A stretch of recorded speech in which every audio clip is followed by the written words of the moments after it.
Hi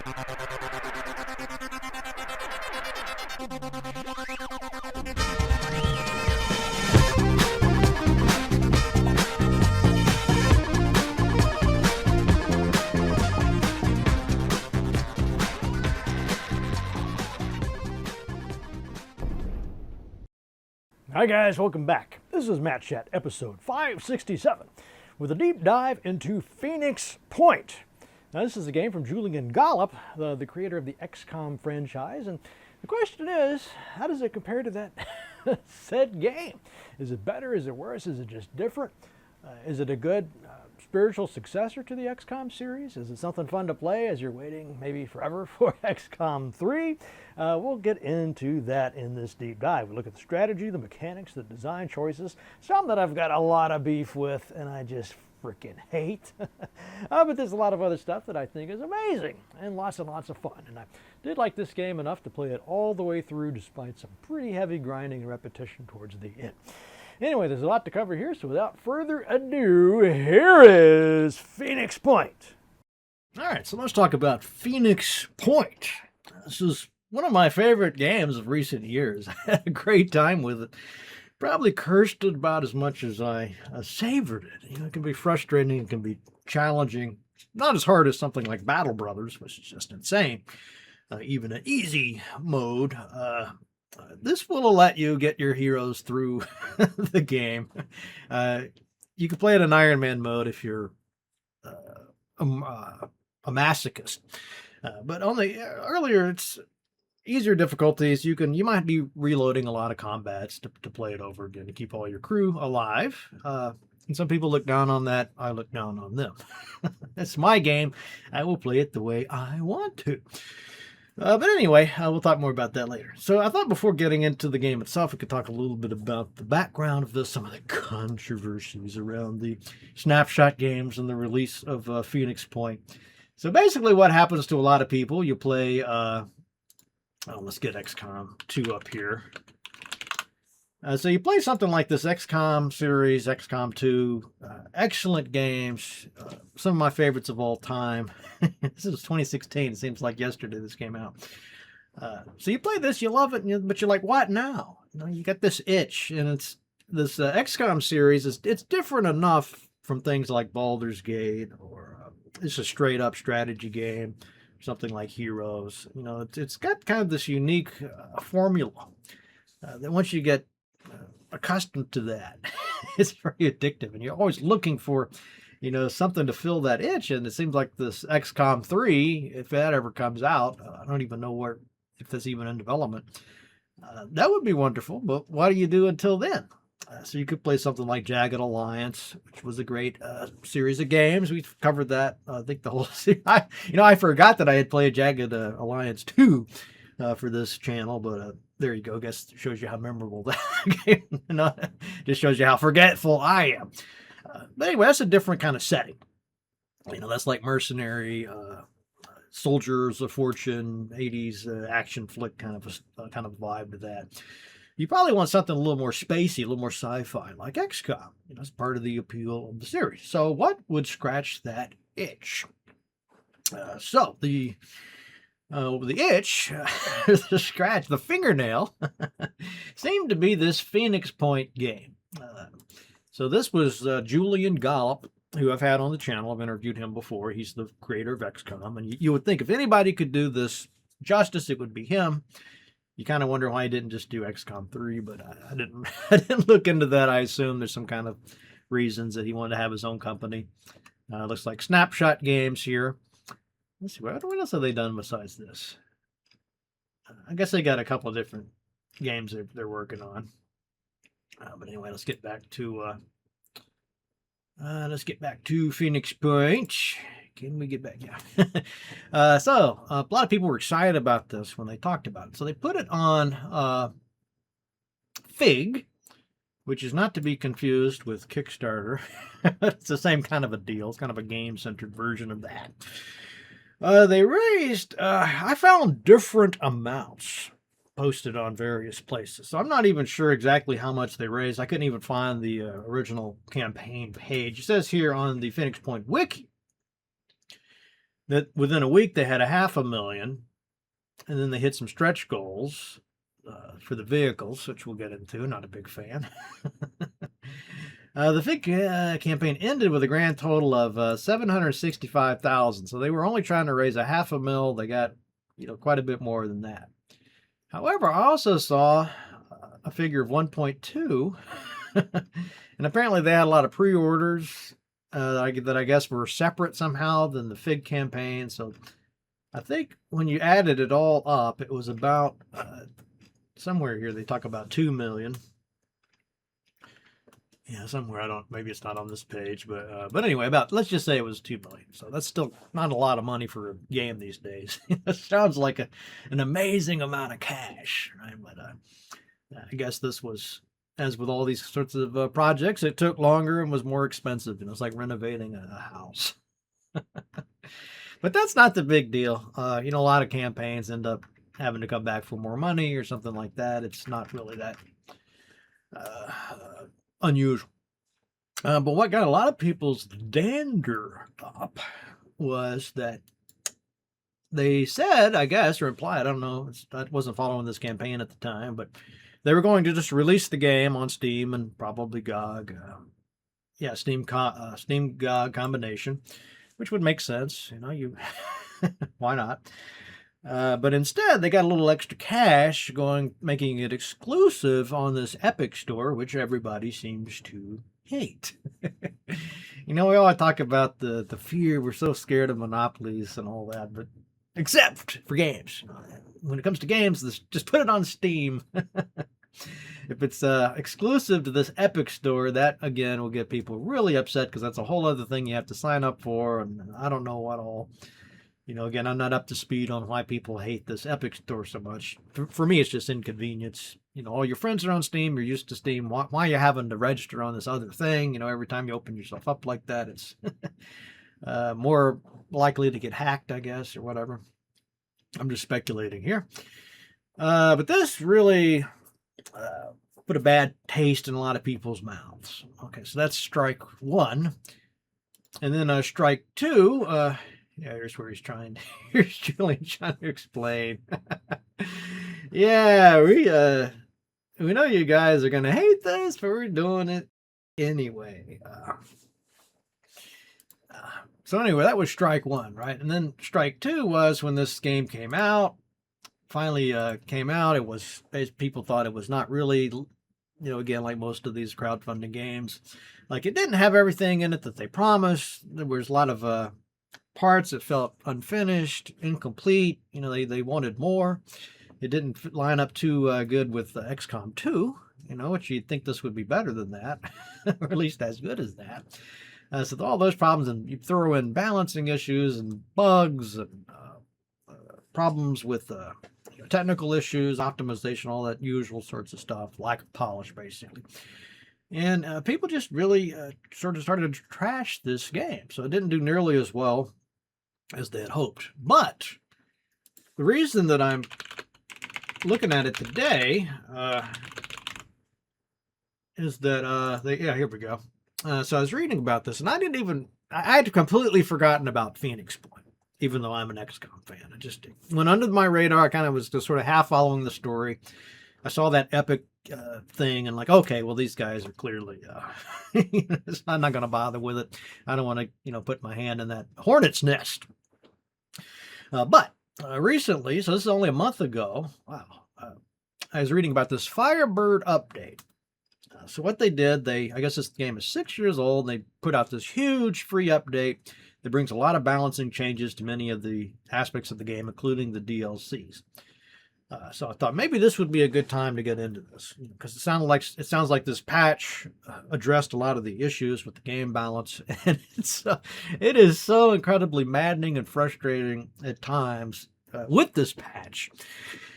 I can't even imagine what it must have been like before. I guess it was just impossible to actually finish it, again, unless you're just an absolute masochist. So I saw this and I thought, well, okay, maybe now's a good time to get into it. And I'm happy to report that was the right move. It's an excellent game. Again, I can't speak to what it was like before that update. I assume a lot worse, but that's neither here nor there because anybody that plays it today is going to use this patch, I'm sure, or this update. So let's get into the game. I'll give you my thoughts about it as we go along here, but just the short of it is, if you just want this unvarnished or vanilla, untainted by Matt Chat spoilers experience, you could pick it up right now at GOG. I'm on Steam. You can pick it up on Steam for $24.99, or just so happens, I'm always so happy when this works out, but it's 50% off right now on GOG. So that's only got a few more days. So I don't know when you watch your Matt Chats, but you're going to be hating yourself if you waited to watch this one, because this offer is only good until the 21st, and it's only $14.99. This is no brainer. Definitely worth that, even if you don't want to. Even if you got a lot on your queue, you might get to this eventually. Go ahead and pick it up because you don't want to pay that $25. All right, well, that's enough about that. Let's get into the game, and I'll show you what it's all about.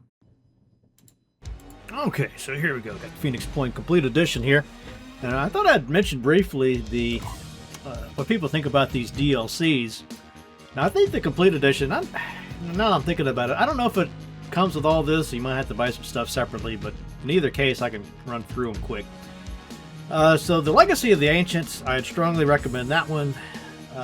Blood and Titanium is good. Let me look and see some of my notes here off screen. Did I say Legacy of the Ancients? Get that one.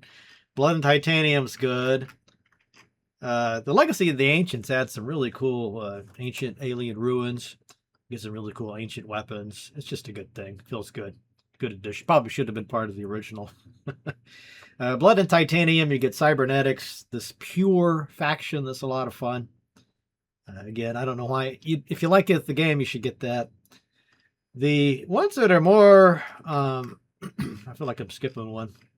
Well, one of them that's very divisive is called This Is Festering Skies when they're at the top. It's got this really kind of clunky, stupid aerial combat business, and it's not very well developed. It's basically the consensus there. It's just more people kind of see it as busy work, and it can be more of an annoyance. On the other hand, it's a way to get supplies pretty easily once you get the right weapons. So I don't know. I'd go either way on that one. Something I'll probably come back to in the video is I've always wanted to see a game like this that had this level of ground combat, ground tactics, with something like Stellarist level spaceships, space combat. I'd never leave the house if we had that. But it always seems like if you play Stellarist, you get this absolutely laughably simplistic planetary invasion interface. There's just nothing to it. It's just brain dead, absolute tedium. Totally abstract. And with this, it's the opposite. So you get all this ground combat you could want, but then the aerial combat is just really. This is like somebody whipped this up in freaking Unity 2D in a couple afternoons. Maybe not that bad, but anyway, that's the criticisms. The one that's even less liked, I guess, is this Chaos Engines. Let me get that up there.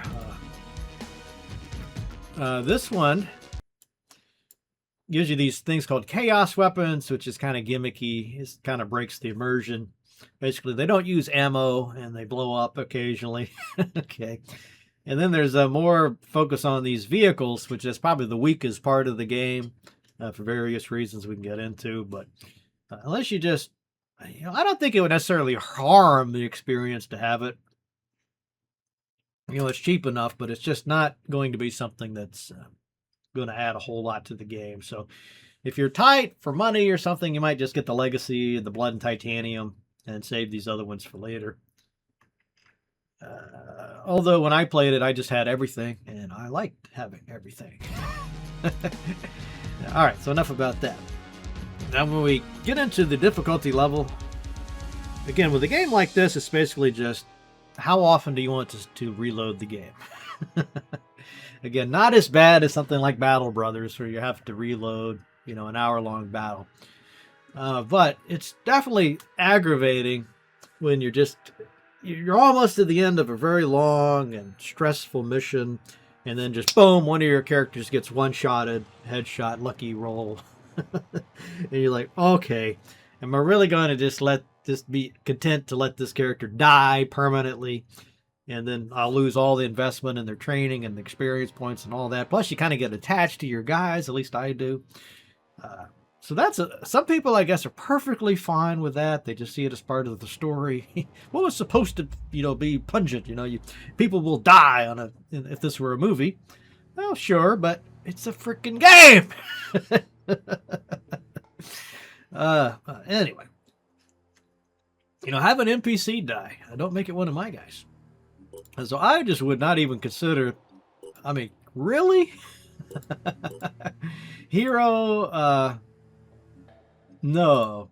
Veteran, I think, is definitely hard enough. Matter of fact, this is one of those few games where I wouldn't look at you. I would have I would lose zero respect for you if you went with this rookie. Just because it's really that hard. Again, I got this Battle Brothers on my mind because it's driving me insane right now with the difficulty. So I'm really starting to rethink a lot of things about difficulty. I get the Iron Man, I get all that.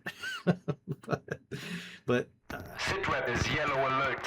Other refugees are coming from the coast. I guess I should talk about the story. Yesterday. The mist is coming fast.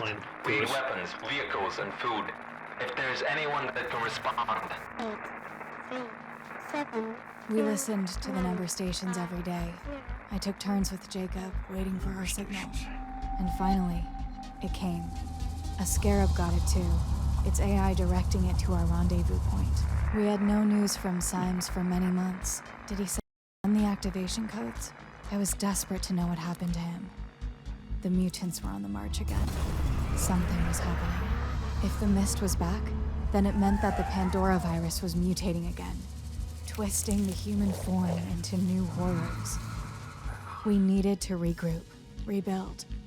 But first, we had to get to that scarab. It's always funny when you play a game. This is a pretty long game, and I like the story actually quite a lot.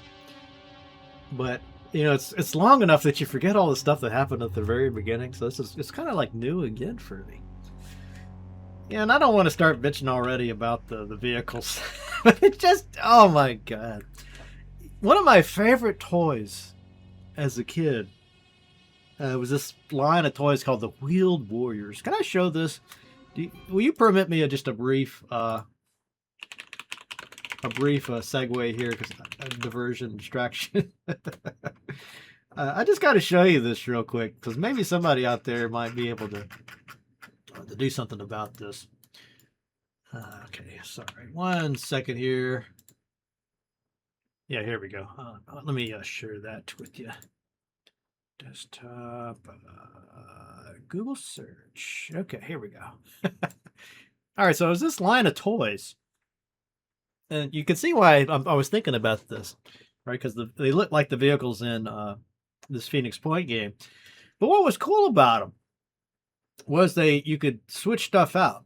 And there's like a little bit of lore behind, like this kind of wheel was good for this kind of terrain or whatever. It was just all kid stuff, different weapons and stuff. But I always thought this is like basically an RPG just waiting to be made. I mean, look how cool that is.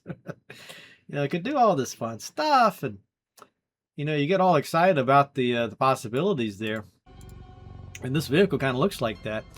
But as we'll see, they've done really nothing with this. Even if you get the chaos, you can get a few little things you can do with your vehicle.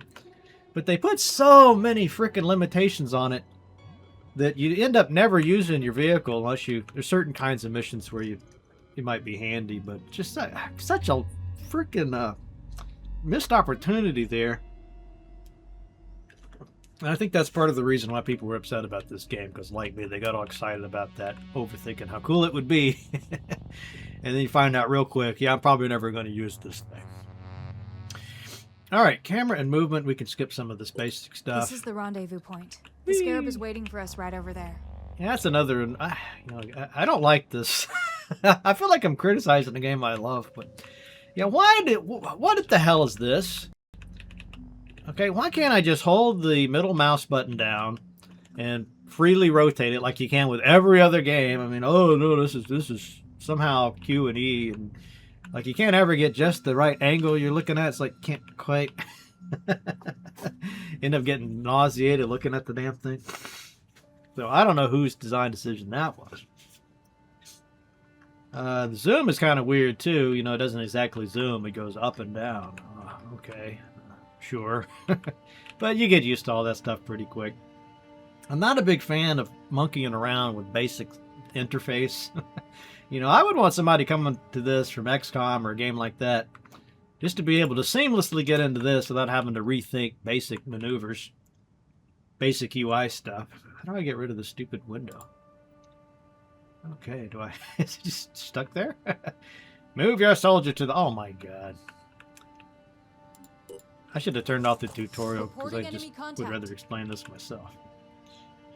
Well, then again, maybe there's something I missed. Let's see. Spotting an enemy. The red icon shows an enemy in direct line of sight. Selecting soldiers. Yes. So you can tab. Let's move to attack the blue area. Yeah, okay. Ah! That's going to make me do exactly what they want me to do. Spotting while moving. Your enemy is interrupted if you spot an enemy. This doesn't end your turn. Finger on the trigger. Oh, see, it's... I wish it would have... I should have turned off the tutorial so I could just done this in the more natural way. Okay, let's just run through this. Damage prediction, health bar, blah, blah. Also, they don't even give me some of these options here. Okay, I'll just get through this and then I'll tell you the real way to play.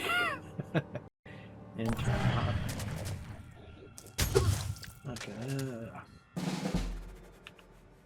Oh, it's going to continue with this. You know, is there... I kind of want to do the tutorial just because it probably... oh, it won't even... Oh, this is terrible. Okay, I guess we're going to have to do this one at a time. Fine.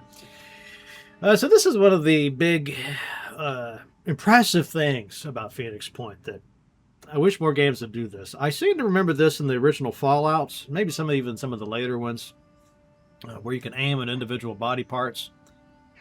I think Fallout 3, if I recall correctly, tried to implement the special. Of course, it was in the first two. But it's very similar to this, I think. But it even gives you a little more nuance. So what's cool about this, a lot of times you'll be in a battle with something, and instead of just trying to kill it, which might, you know, take you two or three rounds, and it'll be attacking you all the while, you can try to disable it. So if it's a creature that's like, I think the only way this guy can damage me is with his attack pincher. I'll have to talk about what's going on with that. So it could be if I shoot this pincher, that might be better for me even than a headshot. Not in this case. But as we'll see, maybe there's a creature with like a rocket launcher arm, and if you shoot that rocket launcher and destroy it, then the creature won't have any other way to attack. And when they get into that scenario, they will flee the field. So that's something to consider. But I think since we could pretty much just kill this thing with the headshot, probably should do that. But I like the way that little pop-up there, that tooltip will tell me if it's disabled, it'll bleed for 10, that's damage over time. Its willpower will go down, so it won't be able to use its special abilities. And then its maximum hit points will go down. But if you look at that red bar at the top of the screen, it shows you this thing was going to die if I'm able to hit. Now, you will miss in this game. Oh, sometimes it just seems like you just can't miss, and you'll miss anyway. But if we look at those blue circles there, that's supposed to simulate, I guess, my chances. So you can see part of it is going to be outside that circle, so there is a chance I could miss this. But let's hope for the best. So I'll just click on the head and try to line it up the best you can. Got it. All right, so he's out. This must be the scarab. Yeah, there's a vehicle, and we can see that there's another critter over there. Okay. So one thing I do like about this game, I'll just go ahead and compare some stuff to Battle Brothers since that's on my mind. Instead of having to wait, instead of each character having its own initiative and going in a rigid turn order like a D&D game. You just get your turn, and then you can move all your men anytime you want. You can move back, move him a little bit, go back to the other guy. And it's a different kind of play style, I suppose, but I like this dynamic better. So we can see where he is. So we've got this Arthron here, and I think there's a way to get info on him. So we can see his...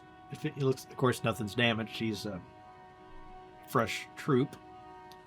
You can see where he's got armor. So his head and his torso are armored, but the rest of him is open. I think if you shoot an armored thing, then it'll take off that armor before it starts doing damage to him. I never quite figured that out. Another part that's poorly done in this game is stealth. Especially when we start getting some sneaky characters, it would really be nice if there was like where if you could see a line of sight more visibly, or maybe like a radius, a circle around him where he would detect you, so you'd know what to avoid. But it just almost seems random, and maybe it is just when they spot you, no matter how careful you try to be. All right. So this is pretty cool too. So that this blue, these blue lines indicate where I can move and still be able to do something. And so if I go out to this yellow, if I move all the way over there, then I won't have any action points left. And I think you get 4 action points. So I could make it all the way over here with a dash, but then I won't be able to do anything. And then if I move to here, I got 3. I don't know why it's lighting up so nice there. So I guess I get a shot there, but if I could move here and get a shot. I think that indicates that I could either shoot twice. Maybe I get 2 shots if I move here. We can check that somehow here. Yeah, okay, so this weapon, this rifle. Oh, we're going to have a lot to say about equipment because they really screwed the pooch on that one. But anyway, for now. So this takes 2 action points to shoot it. So I don't know. Okay, I guess we'll just have to look and see what happens. And that looks like an extra clip. Alright, so let's just move here and see what happens. Well, I guess I should talk about the cover system while we're looking at this. So you see that line that's shooting off to the left, upper left there? That's saying that I'll get a line of sight on that creature if I move there. But of course that also means he's got a line of sight on me. Even though I don't think this one even has a ranged attack. So you might be thinking about a place you could move and still have enough space to run back and get out of his line of sight before your turn is over. But let's just move here and see what happens. I'm on the move. Okay, I spotted another enemy over there. Alright. Now if I move here, then I'll be protected from this side. But there's nothing over there, so that's kind of useless. So it's really, for all intents and purposes, no cover there. This guy, let's see if we can hit this. Oh, that guy's pretty going to be hard to hit because he's behind that tree.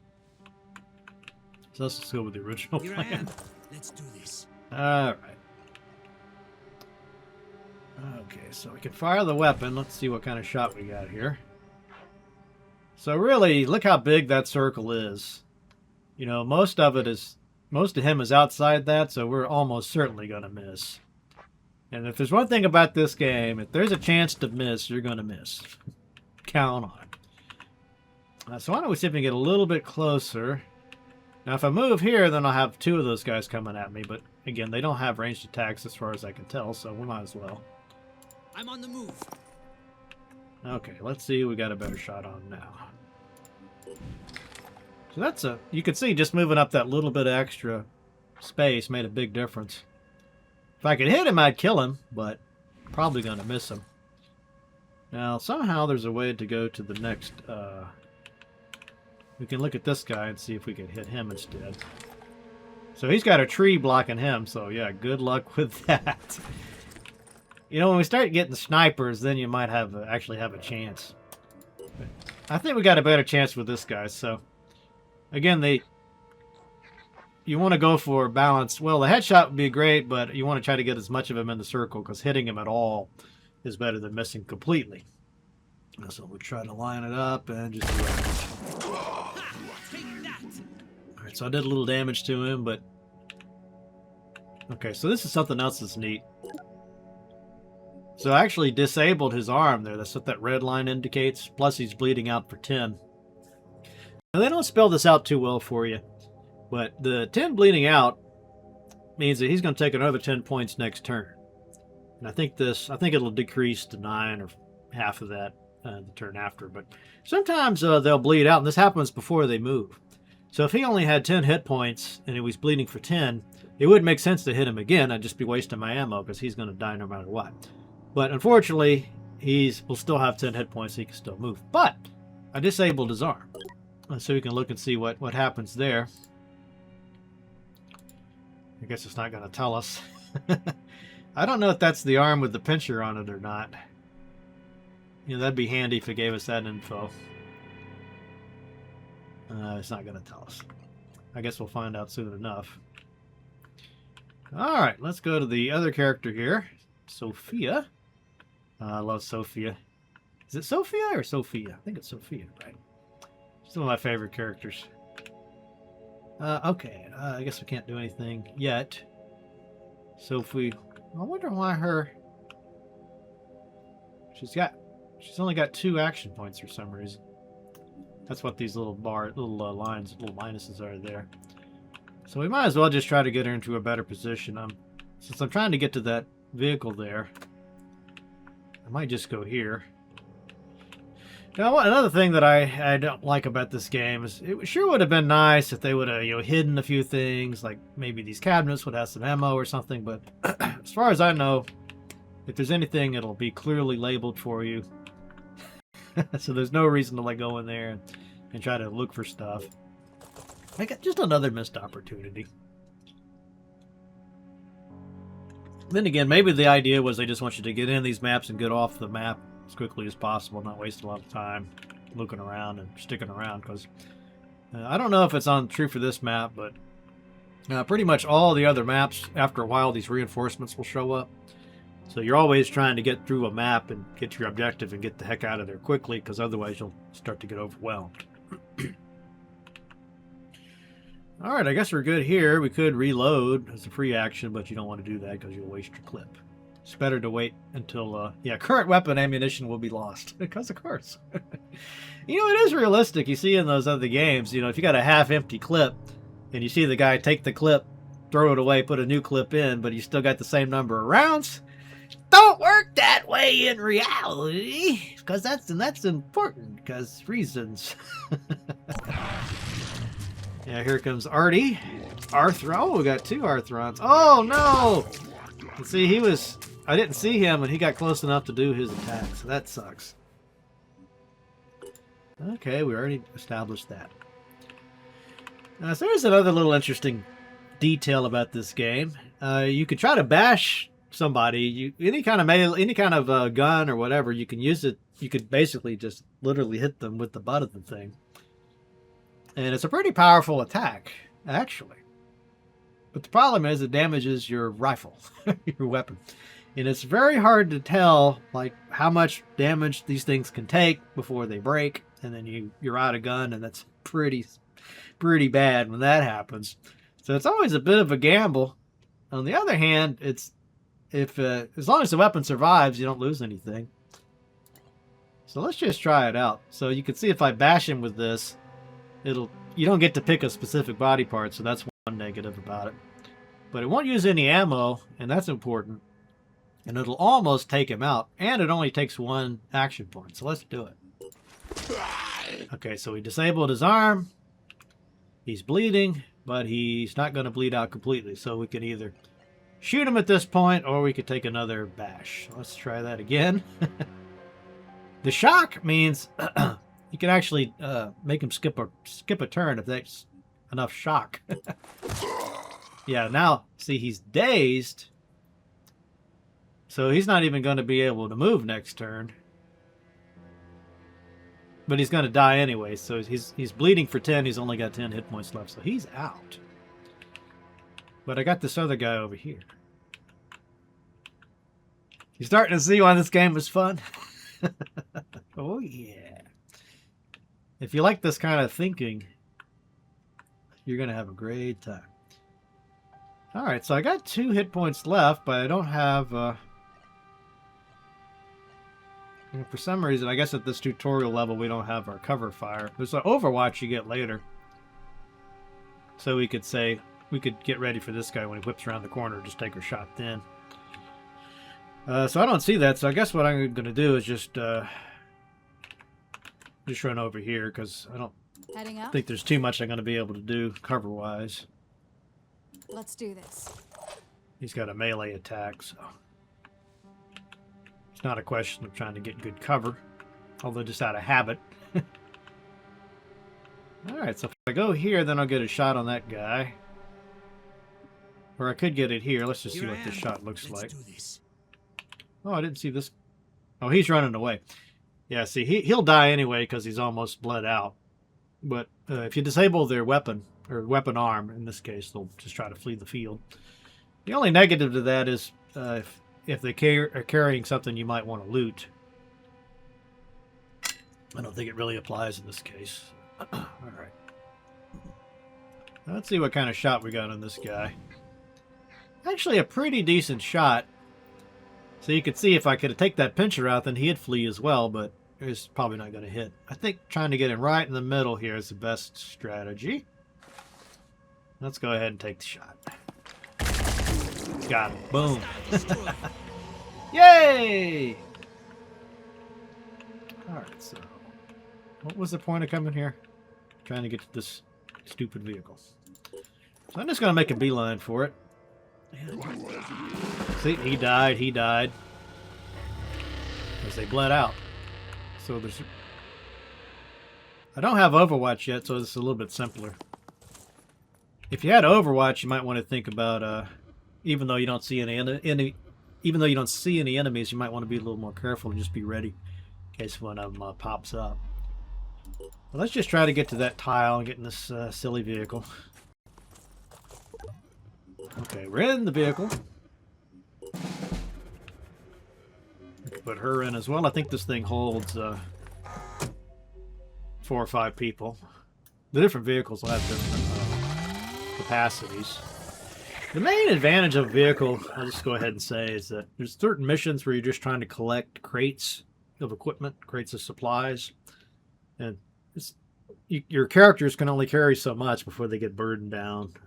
They probably already have some equipment that they're carrying already. So it's kind of nice to have this vehicle to put stuff in. The negative, though, is it takes up like 2 or 3, I think, slots out of your total capacity. It's not going to matter at the very beginning, but it doesn't level up. There's only a few ways you can upgrade it, and it's really not impressive. After several hours traveling, the howling noises stopped, and then so did the scarab. I did a quick survey around our position while Jacob talked to the AI. There was an abandoned government reclamation station nearby. These places are usually good for scavenging supplies and equipment, but they often attracted desperate gangs. The AI gave us the reason for our stop. An emergency rescue signal from another Phoenix operative. We had a location too, right in the middle of that station. The scarab made it clear that we should attempt a rescue before continuing with our journey. Despite no sign of the mutants, our comrade was clearly under threat. The scarab's missile launcher would prove very useful. Yeah, right. That stupid missile launcher. The Phoenix operative should be close by. There are hostiles up ahead, so stay vigilant. Yeah. All right, so you think at first, oh, this is going to be so cool. It's heavily armored. You can put your soldiers in it and run around. It's got a missile launcher. Yay! And then as you play, you start to realize, what? I've only got 8 shots with this thing? It's only got 8. Well, I can reload it, right? I could put more missiles in it and just reload it, right? Right? Wait, I can't? I'm just stuck with this 8 and that's it? And then after that, this thing is pretty much useless? Well, that's a problem. Yes. And then the fact that it takes up, again, like 3 slots where you could put soldiers in that would be leveling up and getting experience. and all the good stuff. Instead, this thing just takes up space for the most part. So it's good. Like I said, there's certain situations where it's great to have it, but I just found it's just one of these things that you're like, why didn't they just put just a little bit more attention on this part of the game? You know, give you more ways to modify it. Let you frickin' reload the thing. It's just so dumb. I mean, I just don't frickin' understand it. Yeah, there's the missile turret. Like, why can't you put more weapons on this thing? Or at least bring some extra ammo? It just kind of breaks immersion. It's so badly done. But it does have an impressive amount of movement. Okay, so we got to try to... I guess we're going to rescue some soldiers here. And there is a crate of supplies sitting up there, so we definitely want to pick that up. Man, oh man, you never want to leave supplies behind. You never have enough. Okay, just looking around. I don't see the soldier. It says I'm supposed to rescue a soldier, but I don't see him anywhere. Yeah, that little skull, flashing skull, means there'll be reinforcements popping up.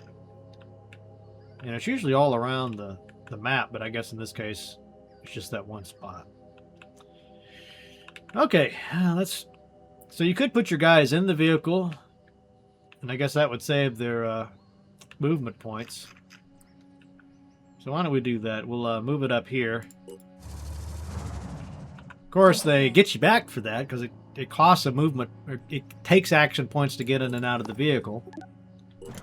So they can't give you anything for free. Here I am. Let's do this. But at least you don't have to worry about them getting one-shotted. And there's certain creatures that we'll find later, like the stupid face hugger type aliens. Oh, there's one. Oh, it's not a crabby. Must be what's this trying to tell me? How far a soldier can go for each AP spent on movement. Oh, I guess that's what that's for. Alright. Alright, so let's just get him up as... I'm going to try to get to that crate there. You know, I'm not sure if I use this rocket launcher, if that takes more supplies to make more missiles for it when you reload it. If it just, you know, you think they'd at least give you that for free. I guess that'd be an interesting experiment we can see. I'm gonna do fire. Normally what happens whenever you, if you have the right technological skills, there's kind of a sieve tech system built into this we'll get into later, I'm sure. But you make manufacturing fresh ammo for your weapon every time. So a lot of times, the melee skills in this game are better than you would think. Because a lot of times, if you just hit them with a bat or a mallet or something and kill them, you save that ammo and you can use it for something else. All right, let's go ahead and try this this weapons launch missile strike. Targeting is not precise. Oh, of course it's not. You know, again, it's so dumb. You know, why don't you have a character like in a Halo game that can like sit up on that missile launcher or have a machine gun turret so they could sit there and use that for their turn? Give it unlimited ammo or lots of ammo. You know, that would have made this kind of an indispensable vehicle. Been a lot more fun, but this system is just kind of, I don't know what they were thinking, to be honest. But anyway, I could take this this person out with the missile. So let's just go ahead and try that just for just for fun. Okay, that killed him. But now I can only move a short distance. So I could take my guys out and run them around, but we'll just stay in the vehicle. If you're gonna have it, might as well use it. Okay, and I think we can get all the way up to there. Ally located. Okay, there's the guy we're trying to rescue. Alright, so I need to let's go ahead and try to get as close as you can. Looks like I'm gonna have to go in through that way. Let's bump it up one more. Okay. Take cover. Oh, yeah, these guys have guns. Okay, so let's take our guys out of the car. And let's see what we need to do. So we can't get over there. You know, while I'm complaining, why can't I just click there and have her get as close as she can? You know, it will only let you move within the range. It's not smart enough to say, well, okay, get as close as possible. No. Alright, so here's the thing. My vehicle provides some cover. This guy's over here. It's a long ways off. Probably wouldn't be able to make a shot anyway. So I'm probably pretty safe here. So let's just go. I'm not going to worry too much about cover. You know, while I'm thinking about it too, something I didn't realize forever with this game. You see how some of these walls light up white? There's only like a little slot there. When you start to get explosives, you can actually just blow that wall open, and then the cover is gone, and you can get a good shot. There's certain levels where that's really handy. I'm going in. It can make all the difference in the world if you just blow the wall apart, and then everybody gets a shot, easy shot at the creature that's stationary there. Okay. Now the question is, do I want to take my other dude out? Probably not. But I don't want to get too far because I want to probably pop those guys into my car. Alright. Where's that other dude? He's over there. Okay, so he's probably going to take a shot at me, but that's alright. He'll probably attack the car instead of me. So I'm going to take my other guy out and see if we can get these goods. And they can only move up to there. Cover position. We'll see what happens. Oh yeah, he's under AI control for now. Oh, there's another bandit. That's not good. Alright, so far so good. Rolling out. Let's see if I can find this. So if I get in his little white circle there, then I'll get control of him. Alright, got Omar. Good character. I can see my baddies up there. So they do have guns. And it would be a real shame to lose somebody doing something stupid, so let's see what we can do here. This guy, I might be able to take him out with a rocket. Yeah. I was seeing if we could blow up a wall, but I guess that's not essential. He's out. Oh, he left a gun or something. He left some goodies. I love it when they leave the goodies. Now, some of the maps, you automatically collect anything.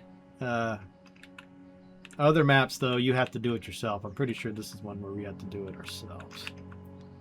Let's see, what do I need to do to get out of here? Oh, we're going to go all the way back out the way we came. That sucks. Alright. So we get... Let's see, why can't I get up there? What's going on with this? What's this, just a tease? Oh, I think I know what's going on. It wants me to use my jet jump. That's what it is. So these heavies have this really cool jetpack. And I guess that's the only way to get up there and get that weapon. I could run over here and try to get this, but then he'll get a shot on me. So I'll tell you what, let's... You know, I wonder why it's not showing me that Watch out, I'm moving the cover symbol, but you can just look and see he's not going to be able to shoot past the truck to get to me. So you can just leave him there, I think. And I'll show you that jetpack. You know, when I was a kid, that's one thing I wanted more than anything else was a jetpack. Just give me a jetpack, Lord. Santa. Doing that in like a rocket pack. Okay, we can run over here and get the item. Of course, this will take a... It's not even very good. It's just a independent assault rifle magazine. Those independent weapons tend to be the suckiest. But they're better than nothing. So there's that. Okay, so what am I trying to do here? There should be a spot where I'm trying to evacuate. Oh, we just have to kill all the enemies. Okay. Easy enough, but this guy doesn't have enough action points left to do anything, so we probably just want to pop him with our handy-dandy rocket launcher again. But it could be that they might end the level when I kill that guy. And that would actually suck, because I kind of want to get that I'll be right I want to there. get that supply crate. So let's just kind of take our time. It's not any big hurry here. Okay, so we can rocket up, get this back. So I'll talk more about this when we get into classes in a minute, but this is one of their big attractive things they can do. So he's got this auto cannon. So this will have just decent amount of damage. Shred will take his armor away. Good shock, so we might be able to daze him. It shoots 3 times, is what burst means. It's actually got a decent range on it, 20. The negative is it takes 3 whole action points to use it, so that's a big bummer. So he's going to be slow. Ammo capacity 12, that's good. Takes 2 hands to use it, weighs 4. So the two-handed business makes more relevance in this game than lots of games, because if like it's got all these injuries, right? So if your arm is disabled, you can't use that two-handed weapon anymore. All you can do is bash. All right, so we got our crate now. So let's see. I'm here. Tactical tip reload. You know, I guess we can just go ahead and shoot this guy, right? Get done with this mission. All right, let's pop him.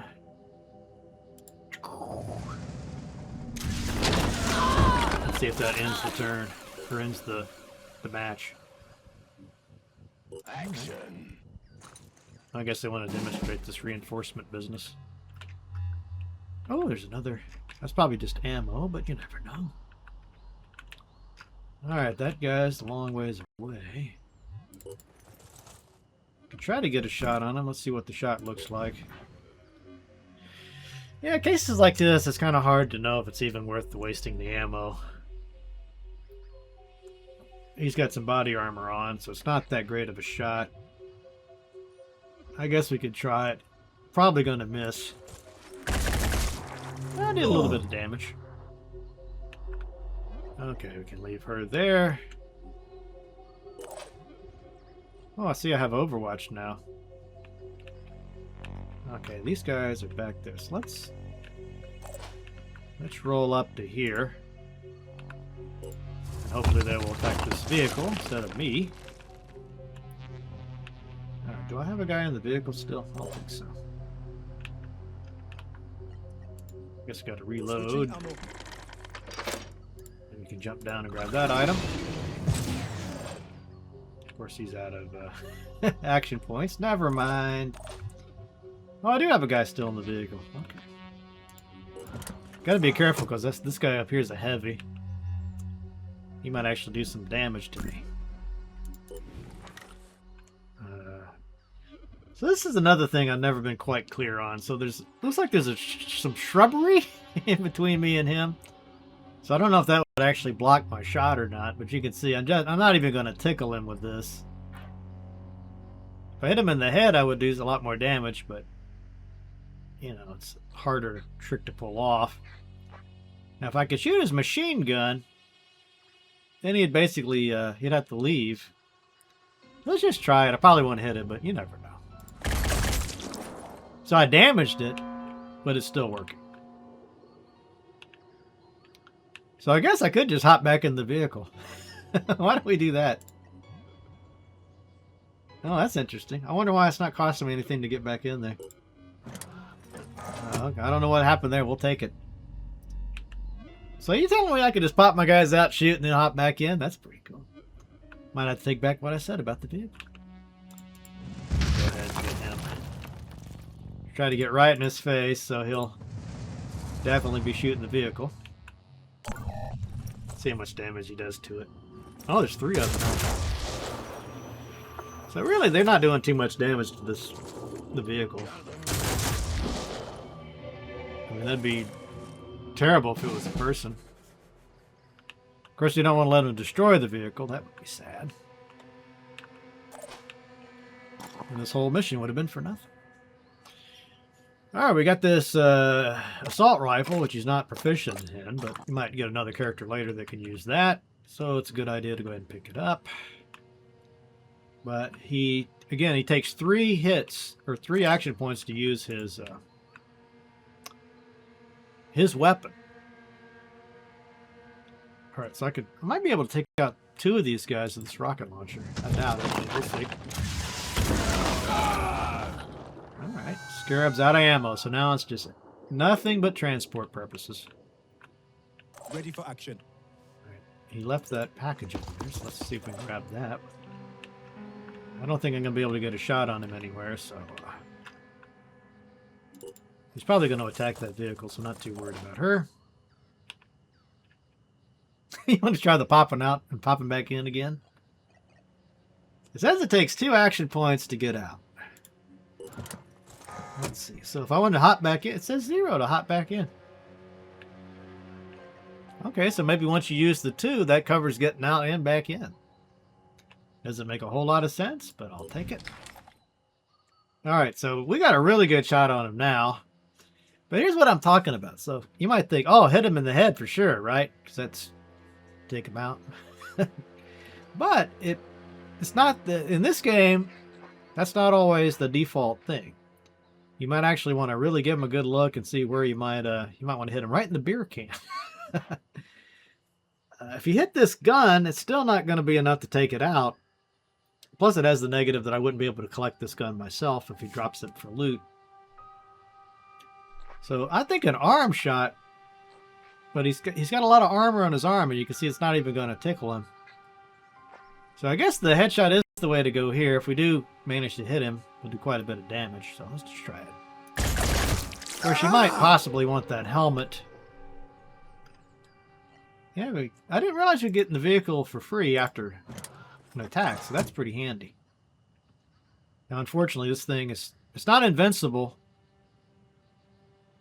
It is not invincible, so we might want to use our movement to at least get a little further away from him. Ready to rumble. Yeah, I disabled a track on that thing, so it'll be a little bit slower. So we don't want to take all day here. We need to get out of this, get off this map. Got me another rifle. That's handy. All right.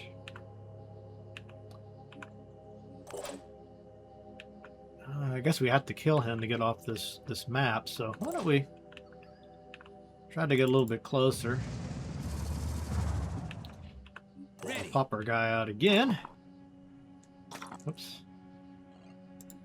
Oh, probably shouldn't have done that because now I don't get a shot on him without having to move, but it's okay. Here I am. Let's see if we can hit him again. Why can't I hit him again? Oh, I guess I don't have the movement. I'll be right there. Yeah, why not? Just hop back in. I'll bring it. I'll try to get on the other side of him there. Okay. Ready for action. Now, this guy's probably too far away to get any kind of a shot. We can't even run very far. On my way. That's right over there. Sophia, can we get a shot? Doesn't look like there's any place to get a shot, so it's often good if you can hit them from different angles, especially once they start to get shields.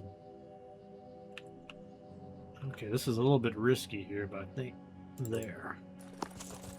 You know, if you can flank them, surround them, it gives you some advantages, as you would expect. Let's see, maybe, hopefully, won't be able to destroy this vehicle. It's getting close. And you notice he's not even hitting the armor. He's hitting the hit points of the vehicle. Must have some special stuff with this weapon. All right, let's see how we want to do this. Rolling out. Okay, got a pretty good shot, but probably nope, not much damage. Ow! These heavily armored guys are definitely the trickier ones to deal with. So I guess that's about all she could do. Let's see what... We pop him out again. Alright. Doesn't get a shot there. So let's use the Overwatch. So what this will do, it's actually pretty flexible. So we can say if that guy pops into this cone here, we'll get a shot on him.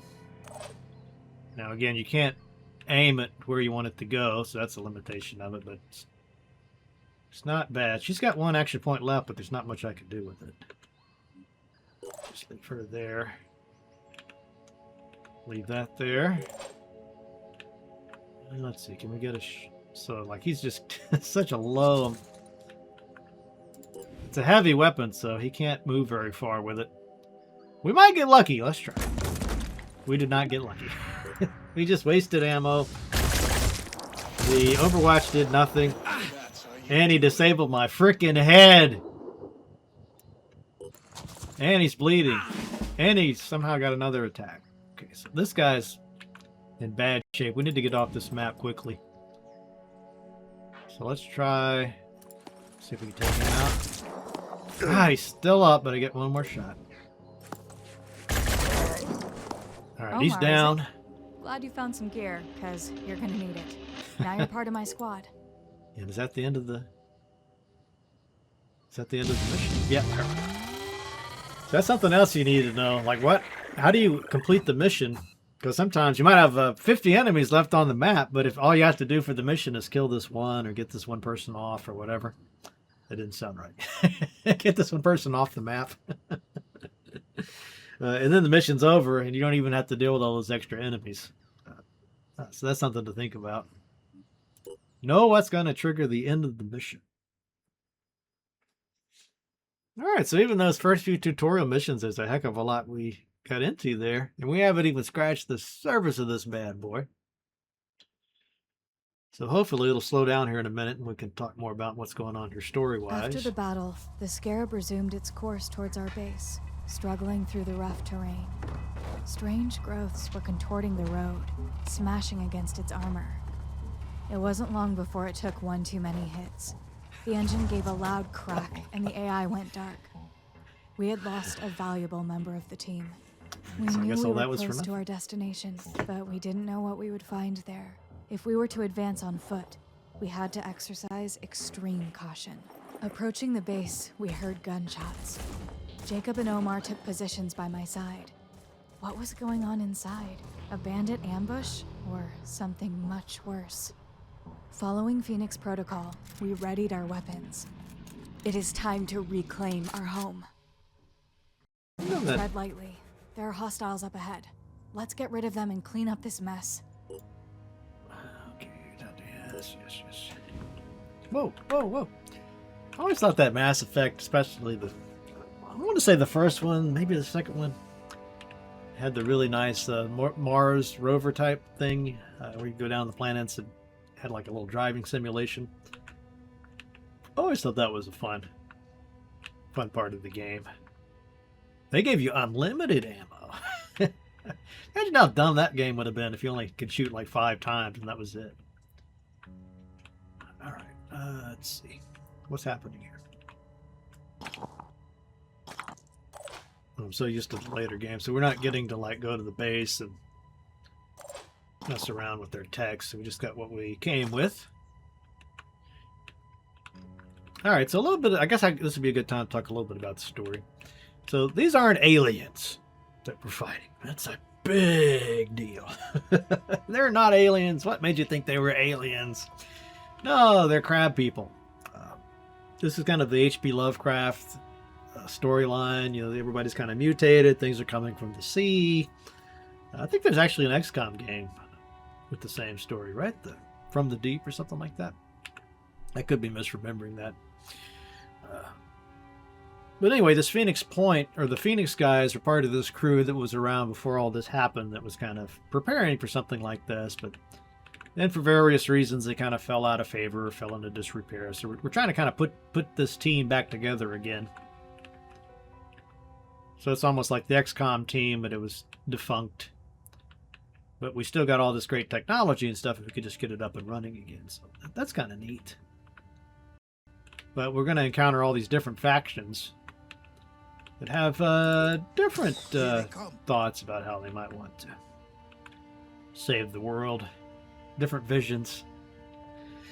Alright, we got a little bitty poison worm here, so you don't want to get poisoned, because poison is freaking pain in the tuchus.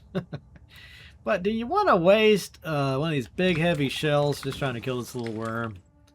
Or just kind of avoid the worm? Let's make this happen. I think we could just avoid the worm. And I definitely want to pick up that crate before we get out of here. So I just might... Let's just scoot him over here. So if that heavy full shield means he's not going to be able to take any hits from that side. But he still would be vulnerable for something coming around the corner. Or something over there, right? So I think maybe this spot. There. Oh, we done spotted another. Got us another poison worm. I like with XCOM. Here they come. Damn, another one. They don't move very far. I wonder if we could, if it would tell us exactly. Yeah, so they only move 6 spots. 2, 3, 4, 5. So I'm in no danger for now. Yeah. Oh, we got an ally over there. Oh, Arena. She's good. So I'm in no danger from them at the moment. But man, you don't want them to get up close enough to you to blow up. It'd probably be best to bash them or use a pistol on them. Just the cheapest ammo you can have. But I think I was going to tell you, like with XCOM, you know how you could abduct the aliens and study them. So you also have that in this game, but we just don't have the right stuff yet. All right, I'm going to go ahead. Is that 1, 2? Oh, I guess that shows you. What's that yellow line, yellow circle mean? Is that? I have no clue what that means. Surely that's not their movement. No, I don't know what that is. Let's get her a little bit closer. I don't know if I... Rolling out. No, that's a Jacob, actually. So I'll move him there, I think. I think there's certain abilities you can get later that will let you get some benefit from having a few action points left. But for now, I'm just wasting them. Alright, move him there.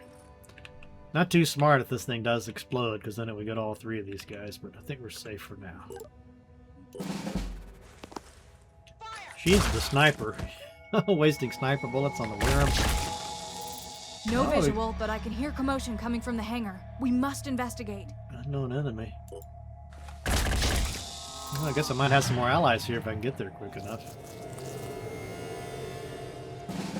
Okay, so that thing's... You notice it didn't explode on me. Gets a little bit closer, it will, though. I need to get to her, so I'll tell you what. I don't think I'll be able to get all the way over there with... Ready. Who is this? Sophia, can she make it? No, she can't quite make it either. So I'd rather use a rifle bullet on this thing. Let's try to bash it. I'm on the move. I hope this doesn't make it explode on me.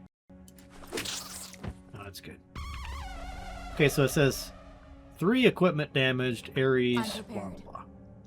So somebody told me that there is a way you can see how much damage your weapon has left by trying to aim at your guy, your own person. So I guess that works. Oh wait, that's the wrong person. So she's the one that needs to aim at him. Yeah, okay, so you can see it didn't damage it very much, did it? Did it damage it at all? Oh, I guess that bash didn't really do too much damage to it, which is good. Here I am. Guess I'll move him there since he's already used his movement. See what's in this crate here. Oh, good, we got our handgun. Yeah, the proficiencies, though, are kind of weird in this game. And the injuries are really weird, too. Like, does this make any sense to you? So, if you take hit point damage, that will recover over time. So, even after the mission, you still got to have some time for your guys to heal up, and you can't just go straight to another mission.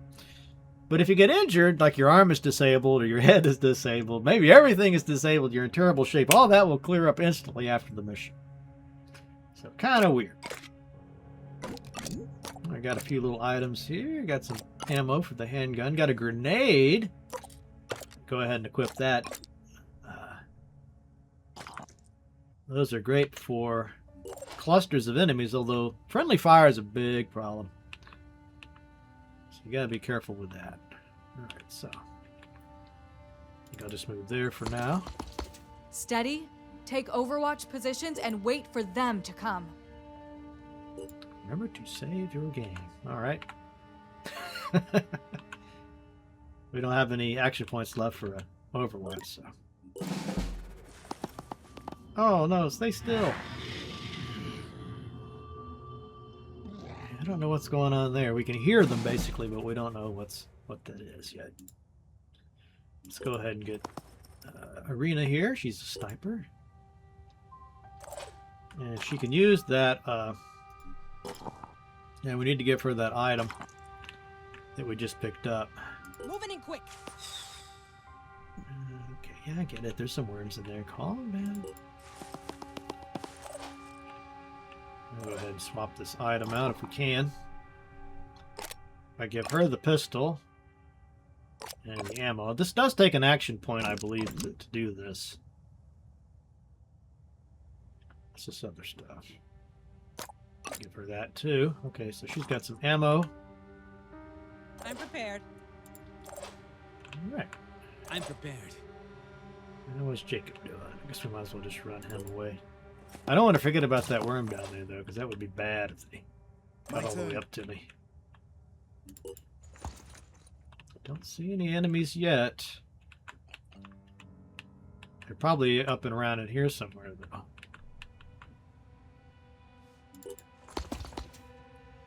I don't have enough points on him for the Overwatch, so I'll just leave him there. This is not going to be able to do an Overwatch at all, am I? I'm going in. Could try it with her. Just say, yeah. You know, obviously the closer it is, the more accurate the shot, but they might not come all the way over if they got a ranged attack. We'll Nothing's getting past me. We'll see what happens here. Might not even. Something might not even come that way. Oh, something did. So I disabled its head. It's bleeding, but it is still up. So I think we could try to bash that. Let's try to bash him instead of using our gun. I can't quite see if that's going to kill him or not. Yep, killed him. And we saved our ammo. Target located. Oh! These are the guys that will have you having conniption fits. Face huggers, or mind fraggers. They will latch. They seem to be able to fly incredible distances. They suck onto your brain and they turn your own guys against you. They are terrible. And it's got 16 points of movement, so he can move a long ways. That is just bad news. So let's just park him there for now. And they're almost even it can be hard to hit him as well. They don't shoot anything at you, so you don't have to worry about cover. That's not going to help you, but yeah, see, the problem with this is that guy's right in the way, so I'd be hitting him. My turn. So I might as well, I guess, move him repositioning. there. Not ideal, but at least this way I won't get friendly fire. So maybe she'll be able to pop that thing when it comes to try to get Area him. covered. Okay, where's my sniper? Okay, I guess I don't know what happened to the sniper. Rolling out. Okay, put him on Overwatch. Try not to get your lady there in the crossfire. What's her deal? She doesn't get much more movement than the heavy does. Moving in quick. Try to get her a little further away, though. I could probably do an Overwatch with this pistol. Swapping ammo. I had to load it. Okay, let's see. Oh, there's a poison worm too. Hope that doesn't waste my Overwatch. Here he comes. Get him, get him, get him! Oh, I didn't get him. One more try. Got him. Thank God! Oh, if he had reached him, then I would have had to go bash this guy in the head to try to get the facehugger off. There's a better way to do it, but you don't get that for quite a while. Alright, so I guess we're good. Got that poison worm over there. Not too worried about that. What do we have here? More supplies, some grenades. Even if you don't need that ammo or that weapon, it's always good to get it because you could scrap it. Alright, so let's see. Before I move him a long ways, I want to see if I can get rid of this. So I won't be able to bash this guy. It probably is worth I'm on the move. taking a shot because... Oh, I didn't even kill him. Oh, that sucked.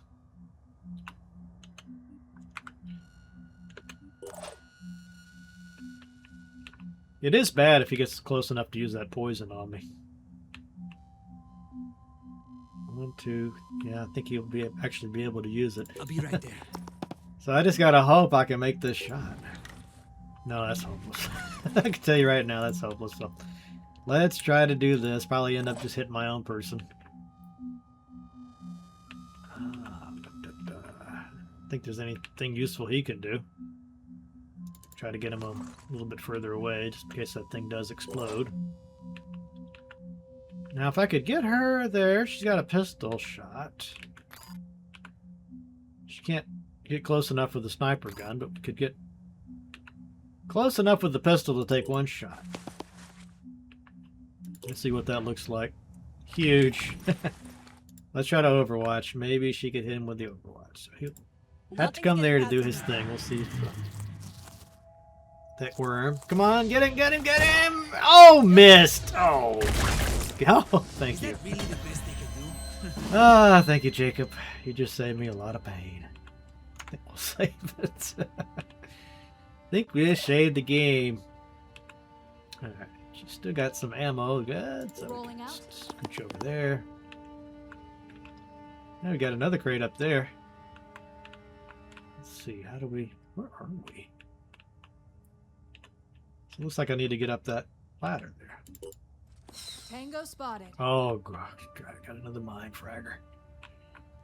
And we're out of movement. Let's see what... No way he's going to be able to reach over there. Might as well just run him in. Might as well get him real close, because he might have to bash it off her head if it gets to her. Okay. Man, I wish we had more movement. There's a dash, but we won't get that for a while. I'll try to Overwatch. This is... Yeah, she's almost bound to hit one of my guys. But I really hate mine being mind controlled. Moving in quick. Just get him out of there.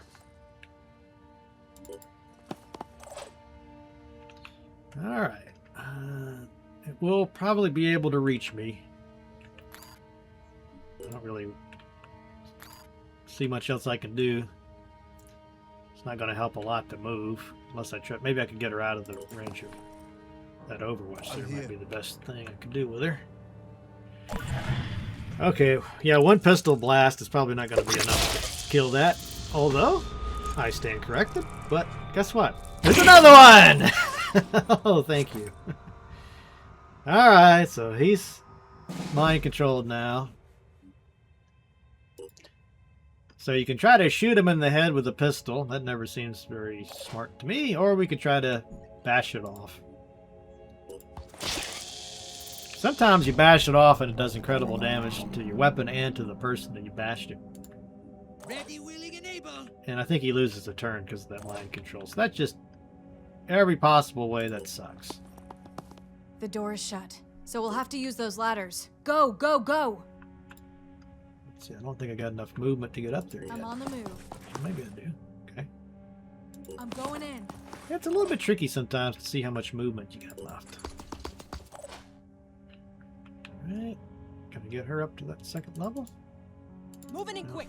You don't want to block the ladder. That's another problem. You might have a character with a lot of movement left, but if you got no If it's blocking the ladder, you're screwed. I think we're just trying to get in there, so let's see if we can scoot over there and get this package. There's a small package waiting for me. Alright. We're almost encumbered there. Actually, I think it's just... Yeah, it does have a weight to it. Alright. That's really a problem when you start getting those crates, because they can weigh a lot. So I could run in here, but if there's something with a gun over there, I don't want to... I'm on the move. Not have any movement left when I get to that point. So I'll just leave her there for now. Let's start with the people closest to the ladder.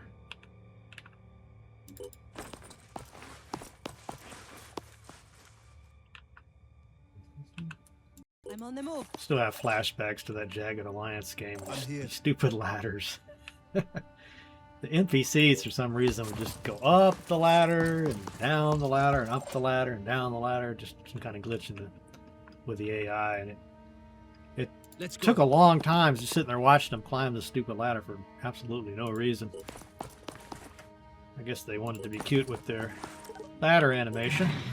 We paid for this ladder climbing animation, and by God, the player is going to sit there and watch it.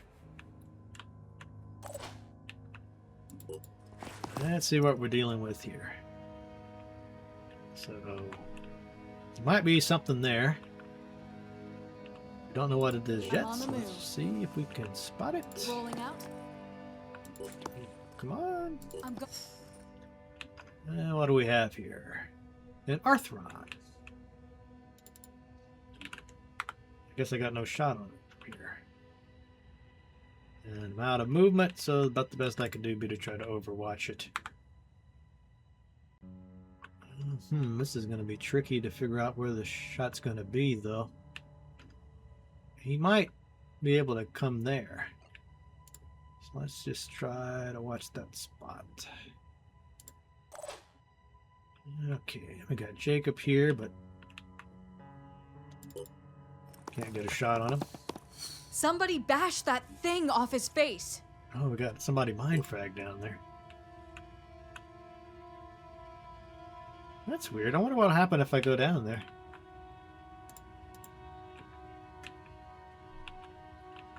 I don't have any movement. I thought I had some movement. Okay.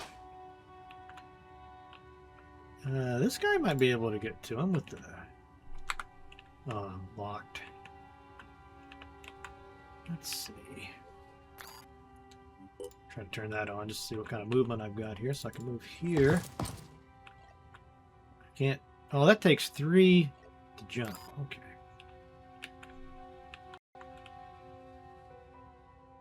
So really not much I can do with him either. They're probably going to get some damage when that thing pops up here. Let's make this happen. I guess I'll just leave him there. Alright, can she do anything? She could try to snipe it off. That probably not going to go well. Might be my only option. At least if I move her out, she might get a shot in that Arthur man there. A little bit of security, of course. Try that.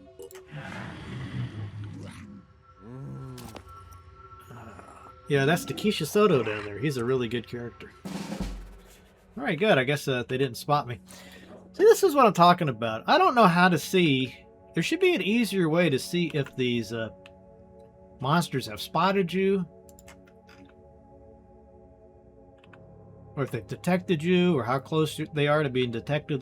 There needs to be something. I think there's some mods you can download for the game that will address that. But it really makes, if you wanted to be like a stealthy rogue type of guy, sneaking up and backstabbing people, that sort of thing. I don't know how you do it without a mod, because it's just too hard to tell if they spotted you. Alright, I need to get to this guy, but she's not going to be able to do it. He can, I think. Right, let's see what happens here. So I gotta bash that thing off his face. Got him. And I claimed him in my party too. Excellent. So there must be one other enemy left here somewhere. So we don't want to leave ourselves exposed if we can help it. I'm on the move. Makes your heart beat fast. Guess there's nothing she can do.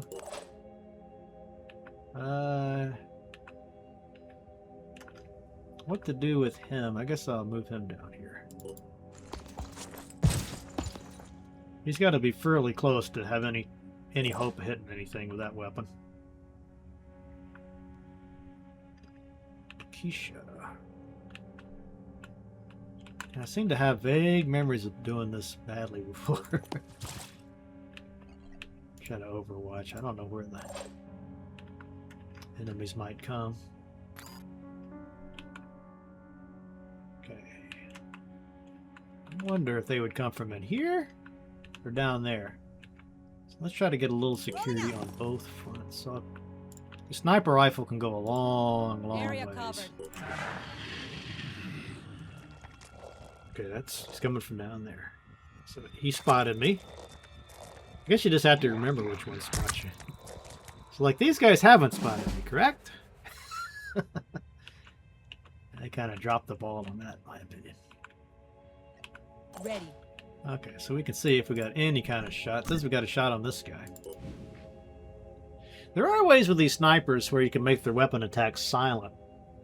And as far as I know, what that means is that you can kill somebody, but they won't be able to know automatically where you are, so they can't retaliate. Alright, so I should be able to make this. Let's get him, try to get as much of him in that circle as possible. And got him. You know, there's just nothing more satisfying than just a good old-fashioned snipe. I have no idea what being a real-life sniper is like, but I doubt it's... Well, who knows? Maybe it is kind of like this. Alright, so I can get to that point. Operative on the move. Again, these bullets are... Well, it's not a bad shot. Looks like I might be able to take his legs up. Let's try it. Got him. Yeah, this one of these big weapons called a heavy cannon, and just shoots out this one big slug, and it just is so hard to hit anything with that. But there is just the satisfaction is enormous when there's this big bad that's been causing you all this grief, and you just get him right in the chest with these big slugs, and it just blows up.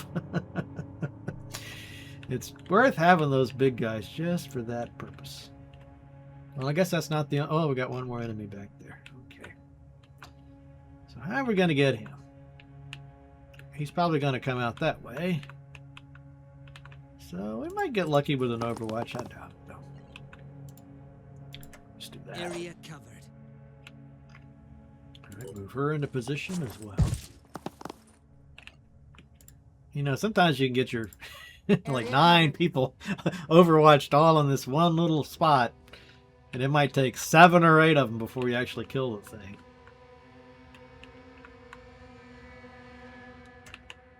He's probably not going to come around that way, is he? I guess he might. Might as well cover all of our bases here. You only get one shot with an Overwatch, so no reason not to move as far as you can. Right, he's alerted. Is that the same as spotted? I guess it must be different, right? Or they wouldn't have different names for it. Alright, so I can't get I get a shot there. I'm like right in his face. Right there. Let's go ahead and go for it. Oh, not much of a shot at all. Might possibly be able to do this. Probably miss. I've been getting lucky.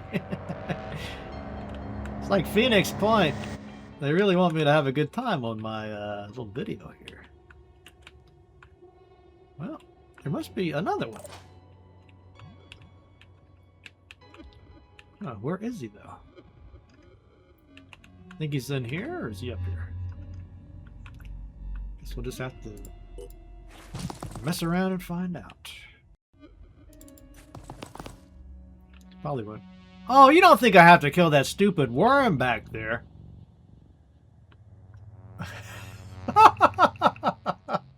It does say kill all operatives. Oh no. That means I gotta go all the way back and kill that stupid worm. Oh man. Sometimes it makes you kill the worms and sometimes it doesn't. Seems to be inconsistent on that point, but since it says kill all enemies, I'm going to take that literally and we'll go back and kill that worm. I'll leave them down here though, just in case that's not it. No real point in dragging this guy out there. Going in. You know, the trouble is, most of the time reinforcements will pop up if you take too long. Gotta be careful here. I don't want to. Target located. All right, she spotted it.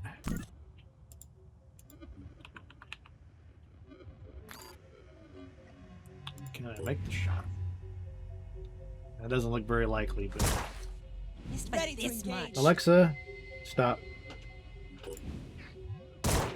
No, Just suppressing. not gonna get lucky that way. Where is it? I don't think it can reach me. I should have got a little closer before I took that shot. Should be able to get him next turn. I'll be right there.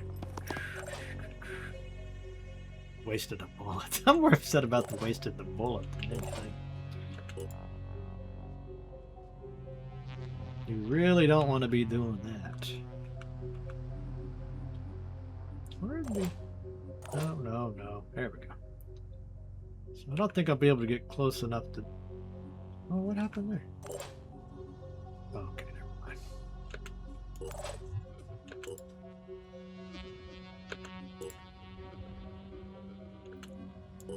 Confirm. Oh, enter. Okay. It's always a gamble with this bash because it would really suck if I lost my weapon. Kills confirmed. Phoenix, It's just damage welcome stuff. home. Yay!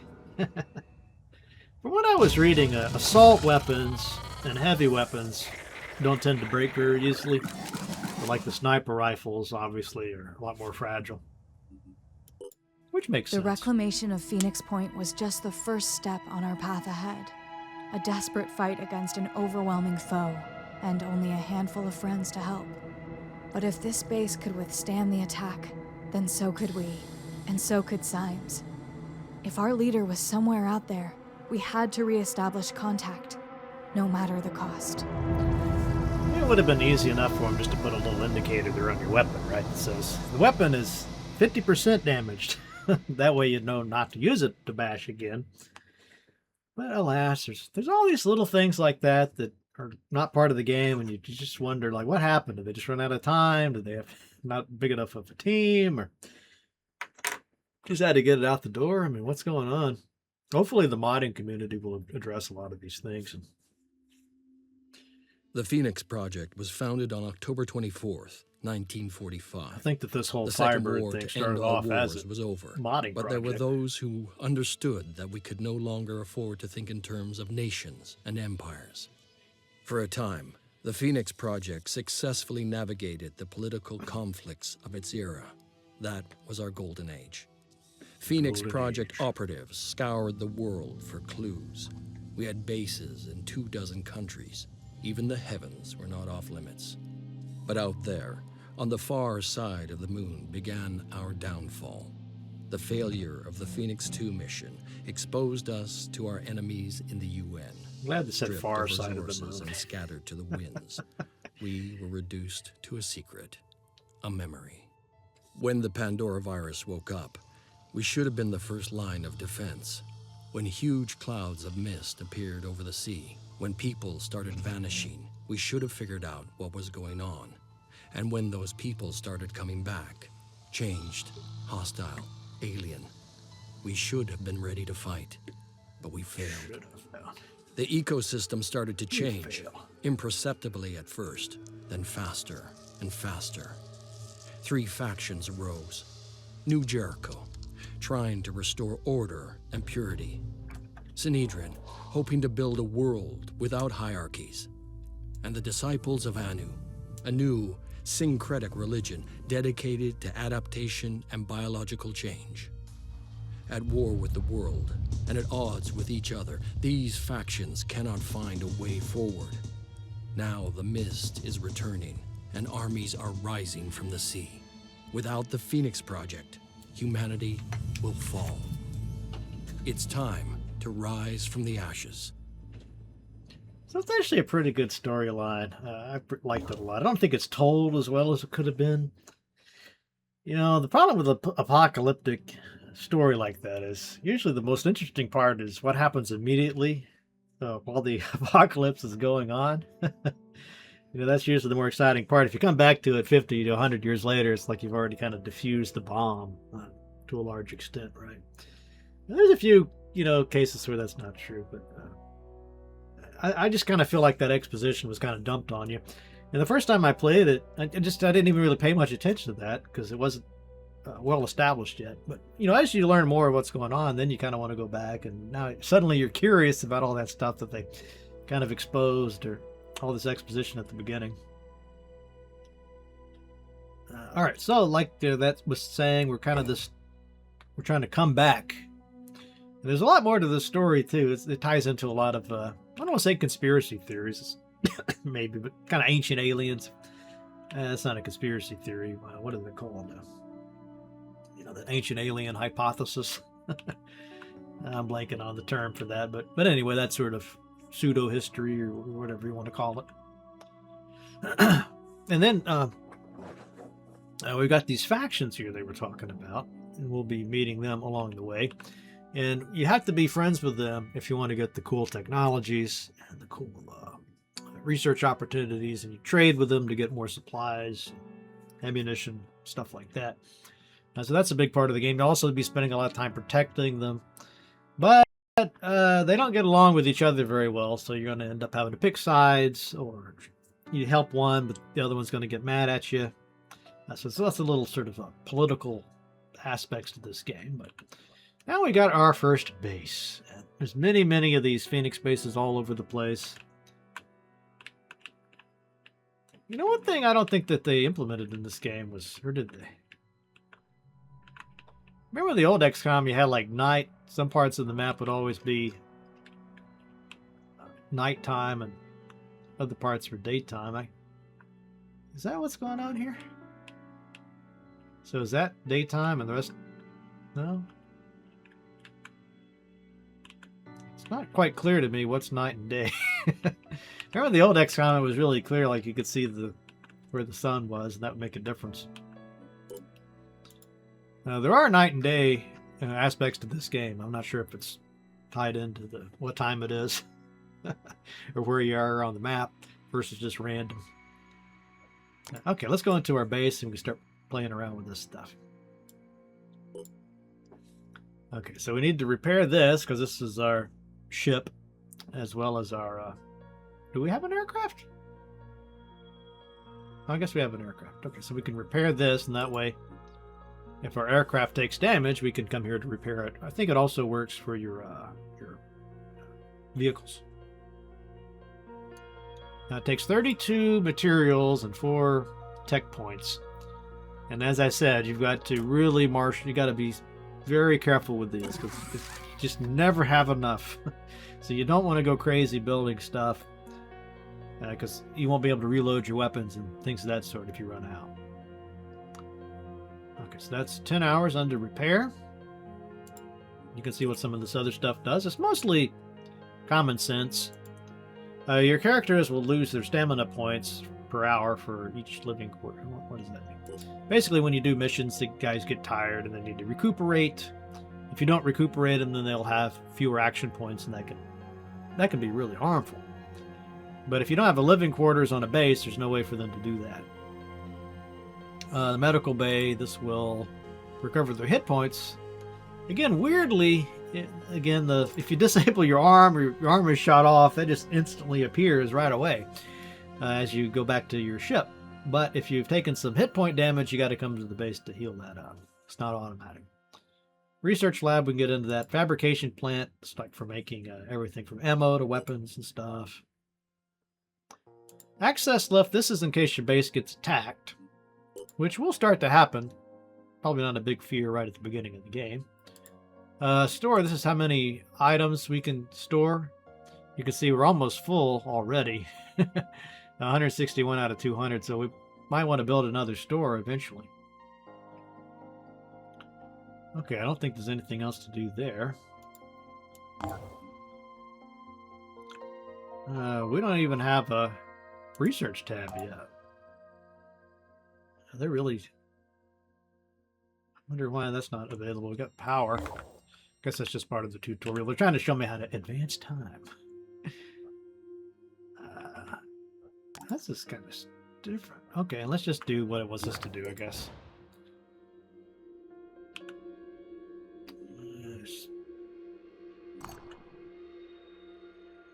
It's just going to make us wait until that bay is repaired. Okay. Before you send out your squad to explore, you should equip your soldiers and level them up.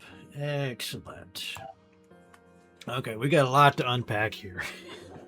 It's all good stuff, but so I really there's some stuff about the system I just think is so brilliant. Other parts are, it's not that it's not brilliant. Again, it's just I don't feel like they did enough there. It's like somebody had some good ideas, they kind of toyed around with it, showed that it would work, and then just abandoned it and moved over to other aspects. But I'll show you what I'm talking about here in a minute. But a couple things to say off the bat. You've got these sort of classes, I guess, role-playing game classes. This guy, this symbol means assault. So these are kind of your all-around soldiers. Now, each class will have certain weapons it's proficient in, and then there's skills to go with each one. So you got 2 assault people. This symbol's for the heavy. So you get these heavy weapons, or rocket launchers, grenade launchers, that sort of thing. Then you've got, what's this guy? That's another assault. And then this is the sniper. There's some other ones that you get as you become friends with those factions they were talking about. So there's a technician class. There's a kind of a stealthy character, scouts, or I forget what they call those. And then there's a couple other ones you get from those really weird, weird faction. The people that actually love the mist and all that. They've got some melee characters, and then this priest thing that's really bizarre. And just for role-playing purposes, you might want to say, well, I don't think I would want to mutate my characters or augment them with all this weird mutant stuff or cybernetic type stuff, because it kind of freaks them, makes them look kind of freaky, their appearance. And probably in real life, you know, you'd say, I don't think I'd want to chop off my leg to get these robo legs. So I thought that was kind of an interesting dynamic. It's usually a good idea to get it because you get a lot of advantages, but you kind of always feel a little bit bothered by, like, well, I probably wouldn't get that.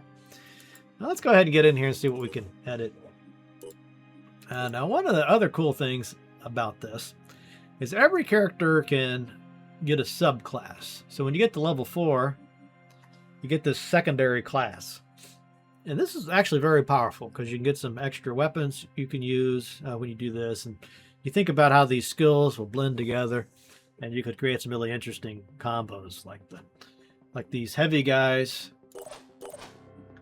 They get this ability called Brawler. So melee weapon proficiency. So there's don't get me, I don't want to start complaining, but like, I wish they had more here. But you get a melee weapon, and there's only like a couple options, basically, like a hammer and axe, I think. Might be a few other ones very late in the game. But you get a 50% increased damage with that. Plus your bash is a lot better. So if you get this, and then you get that class that has that faction with the barbarian class, I forget what they call that too, Berserker, I think. That pairs really well, because then they've got some abilities with their some other abilities that have to do with melee attacks and being close and avoiding damage and stuff. So you could have this heavy guy that's, instead of using the guns with him, you might make him more of the melee guy. You know, rocket over, bash somebody. It could be a really, a game changer sometimes to be able to do that. So, likewise with the sniper, you might want to tie her to that stealthy class. And she could be like this really sneaky sniper. Or it's just all the different combos. There's something interesting about every kind of combo that you can have. So that's just a really cool thing, and it gives you a lot of flexibility. And there's a lot of ways to experiment with this, and it's kind of the fun of the game. So that part is brilliantly done. The part that's not so brilliant, again, a good idea, but they didn't go far enough with it. So every character, in addition to their standard set of class skills, so like this top row here is just standard assault skills. It's always the same if you have assault. But they'll have these sort of unique abilities here. And this wasn't explained at all, and it's actually a critical part of the game. So I want to stop here and just tell you about this. So looking only at this second bar here, you can see every character's got some things down there. And these will be different depending just on the character. So I guess it's just kind of random.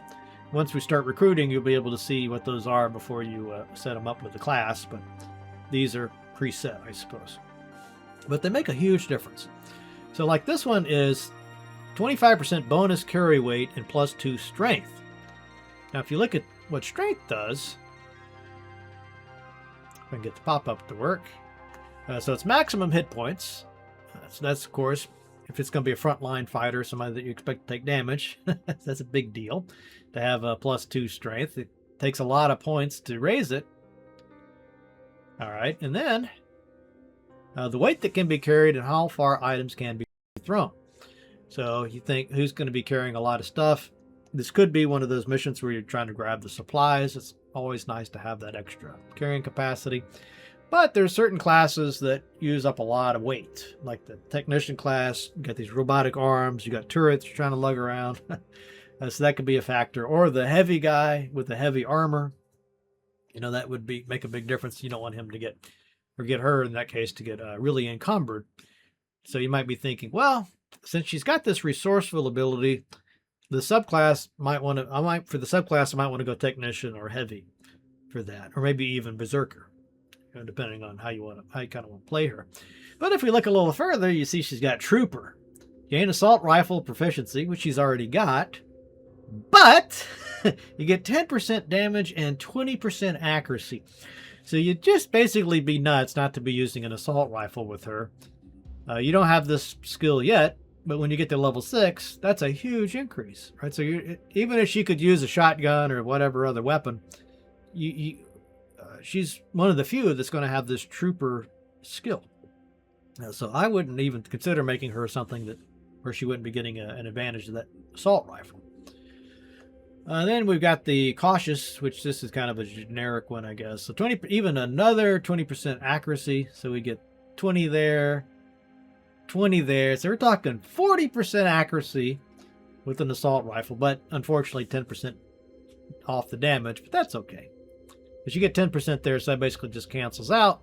So you end up with somebody who's really damn good with an assault rifle. Okay, so we get only 7 levels. That kind of sucks. Why stop at 7? Why not just give us 10? Run out of time, I suppose. But there's enough to work with here. So every time you level up, you get a big surge of experience points, or soldier points, whatever they call these. And then you get some new abilities, as you can see there. Okay? Now, you got some interesting ways to level up. So I could just put all my points into stats, not even worry about those things down there. Or you could pick one and, maybe that's going to take up 10 points. So you might have some left over. You could work up, use the rest on these stats. Or you could save them, because when you get to level 4, you probably want this subclass, and that takes 50. So you probably won't have enough to pick that right away. Now, one of the cool things that they give you is these sort of fudge points. So when you do a mission, you'll get a certain amount of these Phoenix points. and then you could spend them on any character you want. So a lot of times you might say, oh, I'm just 1 point away from being able to get that extra willpower point. Well, the Phoenix points will come in handy there. All right, so just looking at this, you say I got 30 points before I have to start dipping into the Phoenix points. Dash is incredibly useful.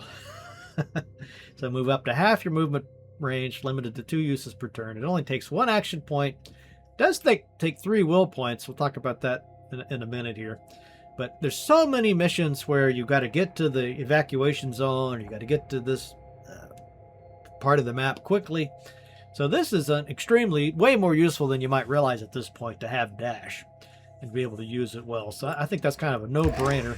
If you can get it, get it. Sometimes it's worth taking assault training and using that for one of your subclasses just to get dash. But there's a lot of cool stuff in this tree, like return fire. If you can see them and they shoot you and you can shoot back, I think there's a limitation on it. The enemy is within half perception range. I've already talked about new class. This one's kind of cool. So you can reload your gun, and you can do things with your inventory for free with that. Doesn't sound like a big deal, but maybe you want to use a med pack and you've only got a couple it takes an action point to use it, and you don't want to use your action point to put it in your inventory, then you see what I'm saying? So that could be a lifesaver there. Plus, if you want to work with grenades and stuff like that, you don't ever quite know sometimes when you might want to use it, so it's good to have that option. And some of the guns, too, don't have very many, they have a low ammo capacity, so you might be reloading more. Onslaught, this is situational, but maybe you got that sniper in the perfect position, they missed the first shot. Like, oh no, missed. Oh, if I just had one more shot, you might be able to get it with this, even though it's just 2 action points. And then this rapid clearance is another game changer here. So recover 2 action points for each enemy killed. And so let's imagine you've got 4 of those poison worms all around you.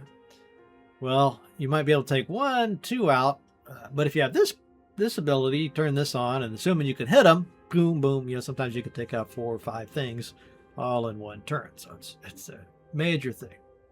So I got the 20 points left on the soldier. If I get resourceful, I'll tap into 5 of those Phoenix points. Probably not the best thing to do. I might come back to her. So let's just save her for now, see what we can do with these other people. All right, we can take the bash, but this is going to, or the brawler takes exactly 10 points, but we'll get that 50% increase on the bash and melee attack. Damage 60. Again, it's just such a disappointment that they don't tell you up front, like, how much damage can this weapon take? All they need is like a stat there that says something like fragility or durability. I think durability stat would be ideal for that. And you might actually choose a different weapon just because it has a really high durability, so you could bash more with it without having to worry. As it is, you just have to save scum it, basically. Go ahead and take that. Now, I guess I should go over these stats some more. So we talked about strength already. Willpower is kind of like your magic. So everybody will have these special, super good stuff. They'll take some willpower to use it. Like the dash, it takes 3 will points to use that. So that's, obvious enough. But the problem is, if you reach 0, so if you keep dashing, you run out of willpower points, your person will panic. So that means they're going to start running away. You won't be able to control them. And that usually means you have to reload the game because they'll die. But the worst problem is a lot of the mutants will have things that drain your willpower. They'll scare you, fear you, whatever, and your characters will break and start to run. So you really have to have a lot of willpower to be able to withstand those. So sometimes you might say, well, it'd be useful to dash, but I don't want to dash because then I'll run out of will points, or I'll get too close to my limit. So it just means every now and then you want to put some points into willpower. Even if even if you're not using a lot of willpower-based abilities, it's good to get that up, because otherwise your characters will panic.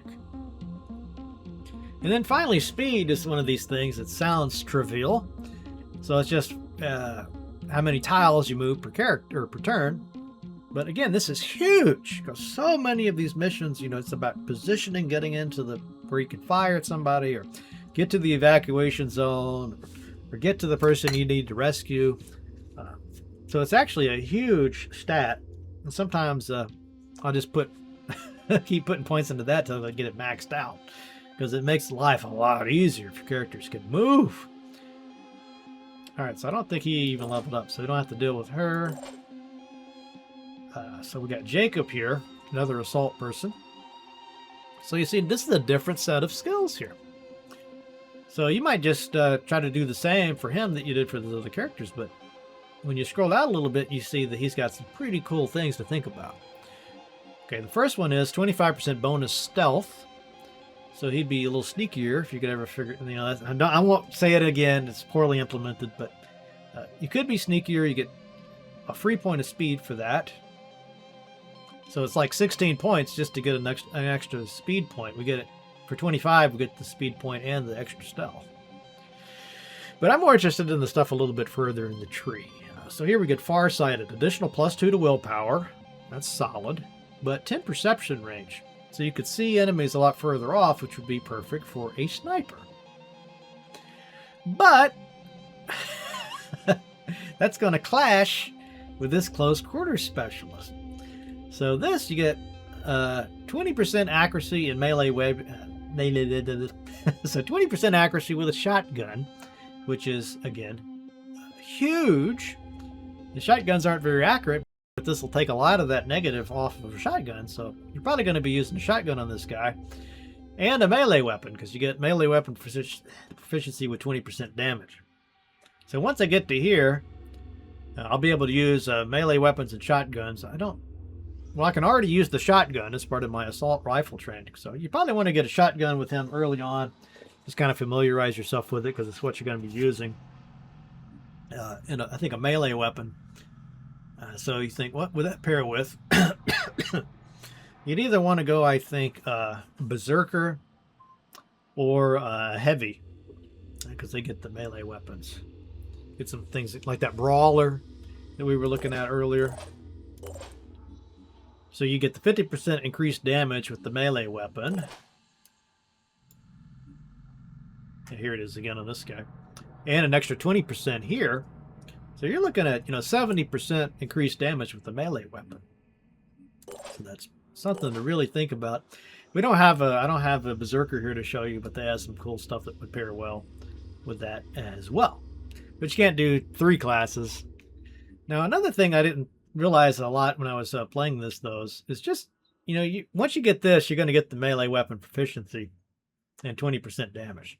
So you don't have to be a brawler after that. You could just, once you pick this, you can use a melee weapon. It's just you'll be missing out on that brawler skill.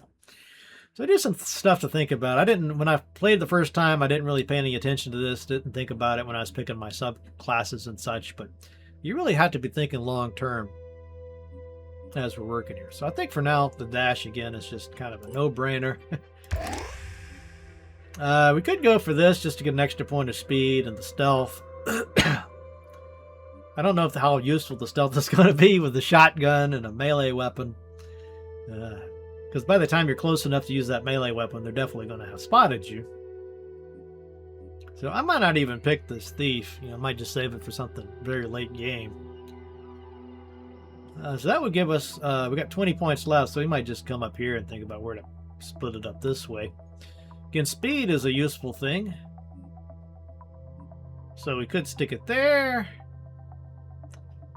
We could get some more willpower, just because that's only 10 out of 20, but probably want to put some points to strength, just to, because you don't tend to do a whole lot of damage when you're dead.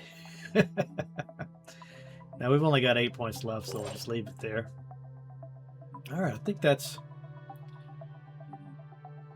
think I'll go ahead and use my extra points, because this is good to have. The +2 strength alone is great. And then to have that bonus carry weight so we can carry more stuff away from the field. Alright, so I think that's about all we need to do there for now. So I guess we could use these last few Phoenix points to give him another point. The only thing we could do is willpower, but It's good to have. All right, let's talk a little bit about equipment here. So you get 6 slots for your backpack, and then we've got stuff you can just use without having to waste an ammo point or action point trying to reload. Doesn't make a lot of sense to have your ammo here because that's automatic. You don't have. You're already going to be using an action point to reload it, at least as far as I know. He's got 36 rounds, so we're probably not going to need it anyway. But let's just look at some more stuff here. So we could have a shotgun as a backup weapon, but I don't think we've got any yet. And somehow I got some arms already. That's interesting.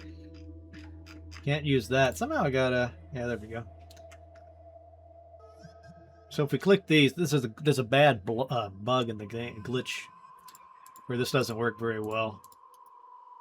But it seems to be working now. Alright, so here's where we get to the part of the game I can't stand. And that's a terrible, in my opinion, design decision where basically all the equipment, there's a few exceptions, but most of the equipment, there's no upgrades. So it's not like there's just objectively, this gun is objectively better than this other gun. So we get this stupid ass Phoenix assault rifle, you're stuck with it the whole game. You're not going to find anything that's way better than this. There's not a Phoenix assault rifle version 2, Ares AR2, you know, just the most obvious frickin' thing in the world for an RPG, and they screwed it up. So, big thumbs down on that. I don't care what anybody says, that was stupid. Now what the argument that they use is, well, we give you laterals, and it will fit with your playstyle better. So, if you look, you got a couple different, like instead of being the Phoenix assault rifle here, we've got the Synedrian laser assault rifle I picked up somehow. So if we compare it, you can see that it does... Okay, what am I looking at here? Okay, so the effective range, it's got 32 instead of 25 range. But the trade-off is that it... Is there a trade-off? What am I looking? Did I just... Did I just... Okay, let me just... Am I having a brain moment here? Okay, so the effective range is better. The ammo capacity is almost double. Alright, so that's objectively better. Maybe they heard my complaint and in real time fixed something. Okay. Okay, so I guess this laser, as far as I can tell, is there any reason why you want to use the Phoenix one? I don't see it. You know, the only thing I could imagine, let's see.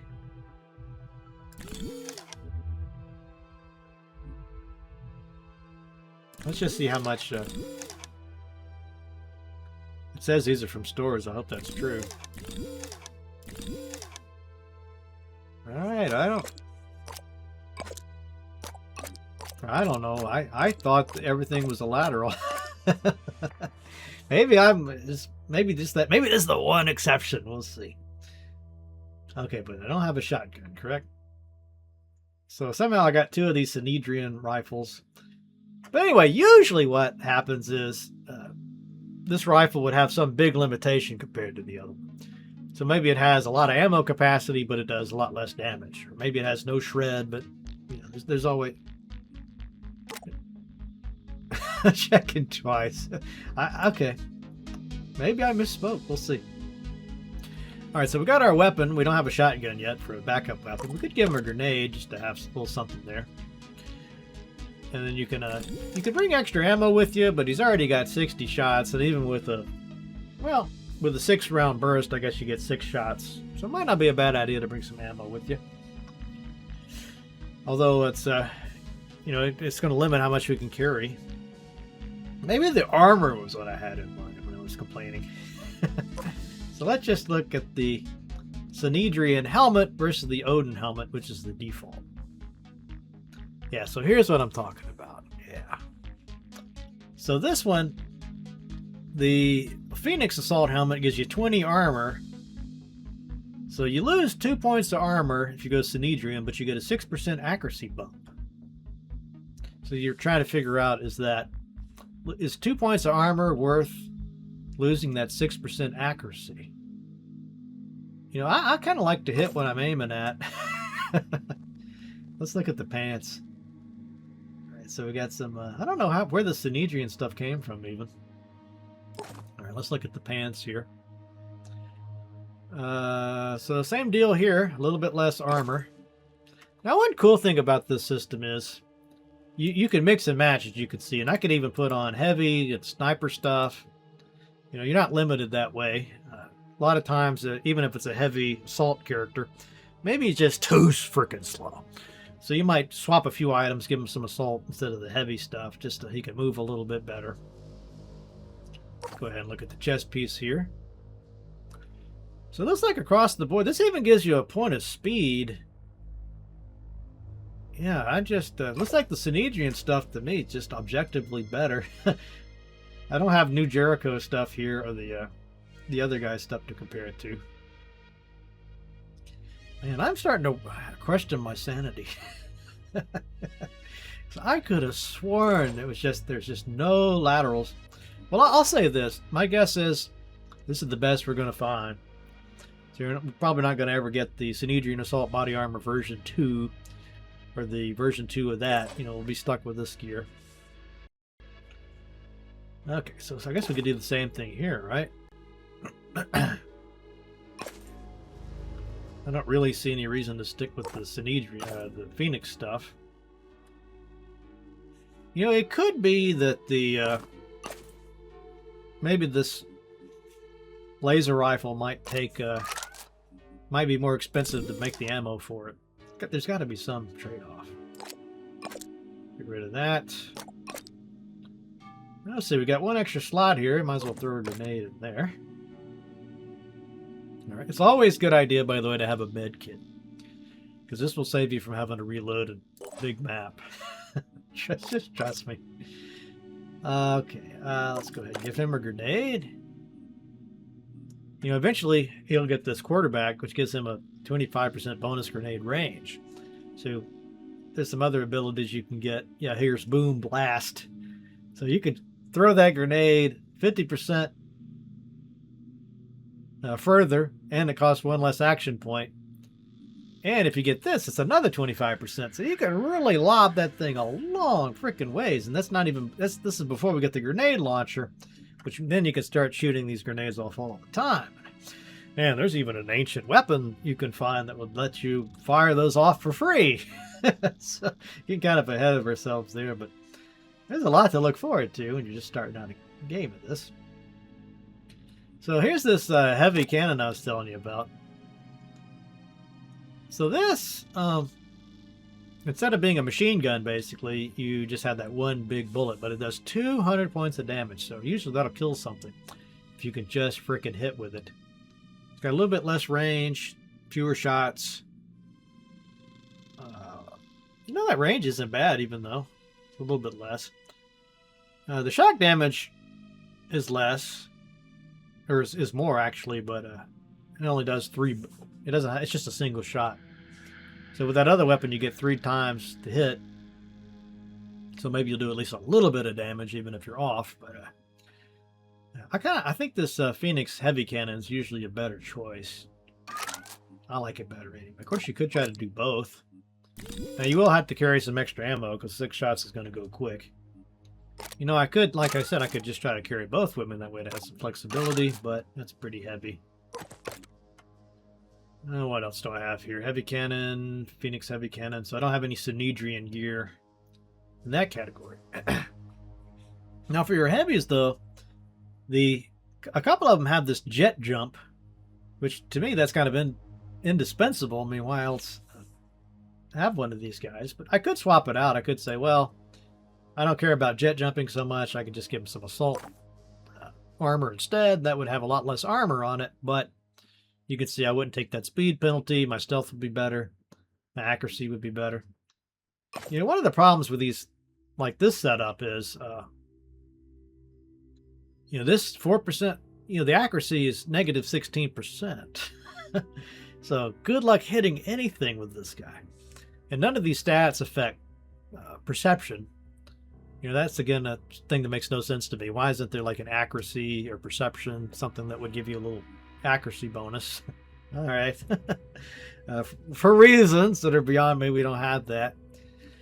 So I'm just saying that because you might want to at least swap out a couple of these pieces, because you might not need so much armor. I mean, he's not going to be right up in their face unless you do go for that melee option. And he's so slow, he's probably going to be behind your other guys anyway. So you got this heavy armor guy, but he's way in the back. He's not the one getting shot at. So I would, you know, just kind of play around with this a little bit. I think I would say I might go assault for the helmet. That way we don't take that accuracy hit. So we're already a little bit better. We could do the same for the legs. So now he's only got an 8% accuracy penalty.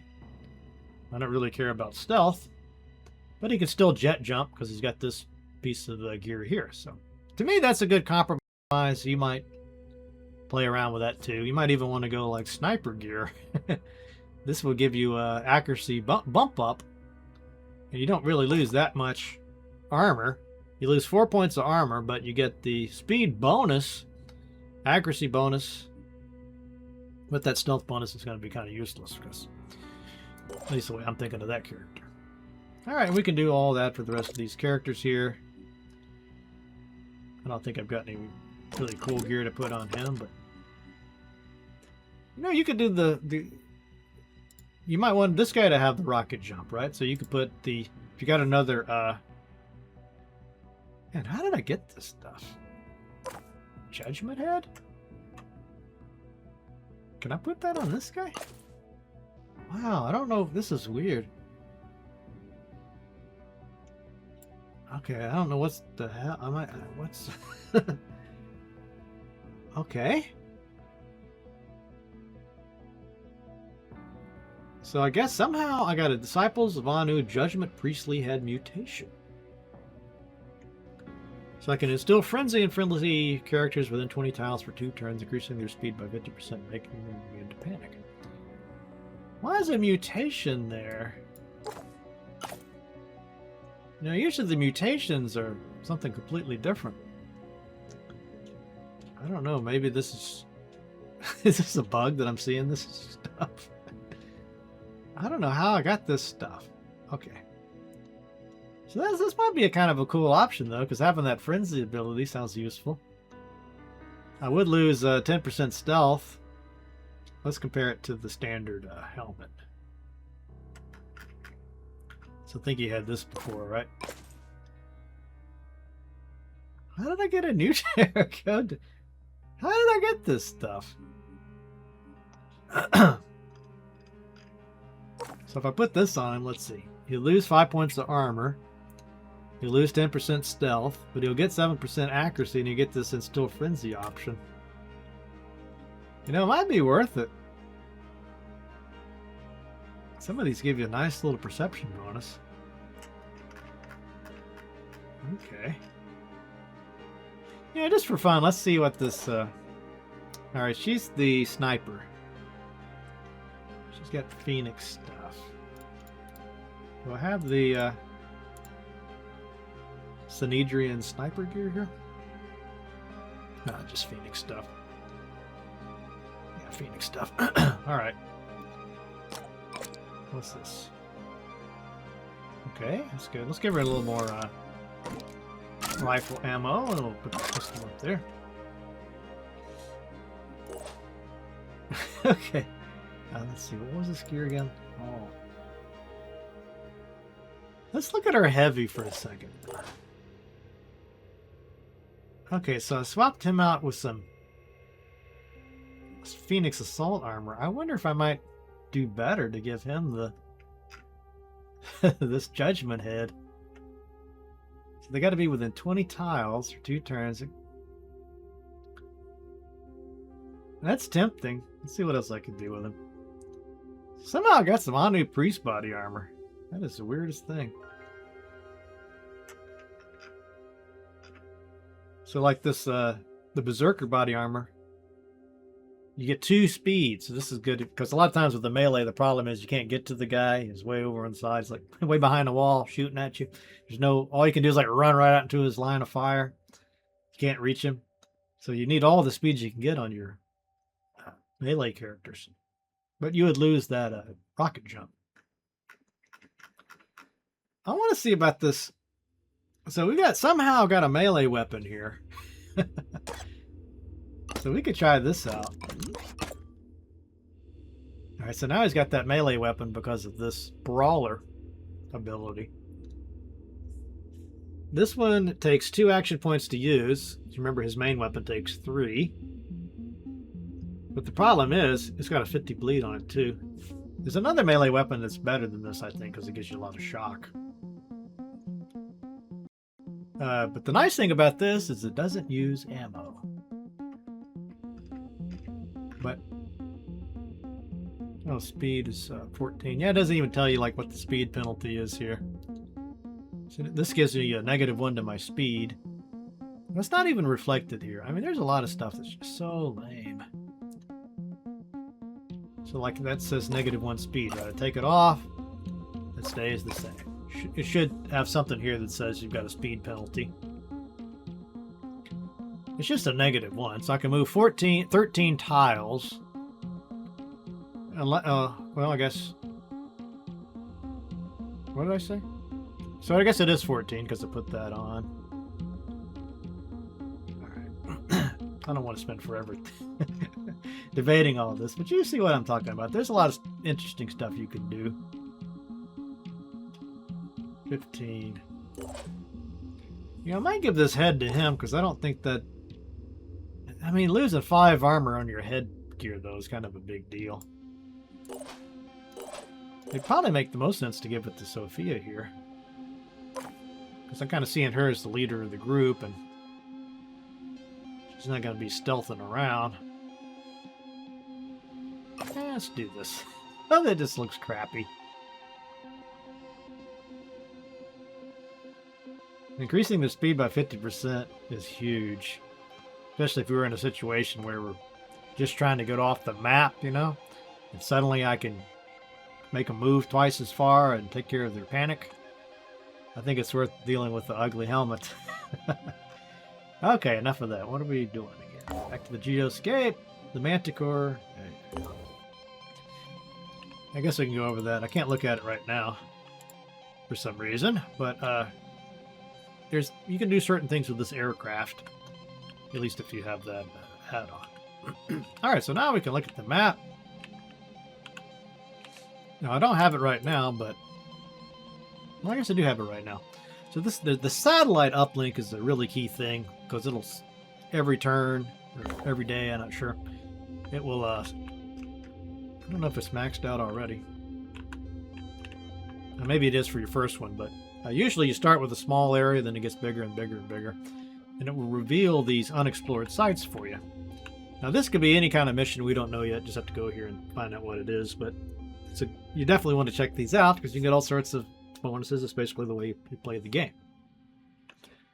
Later we'll be able to get a thing called Mist Repeller, and that will take away the alien mist and help you see their bases and things. So you can go take the root out the problem at the source instead of constantly getting attacked.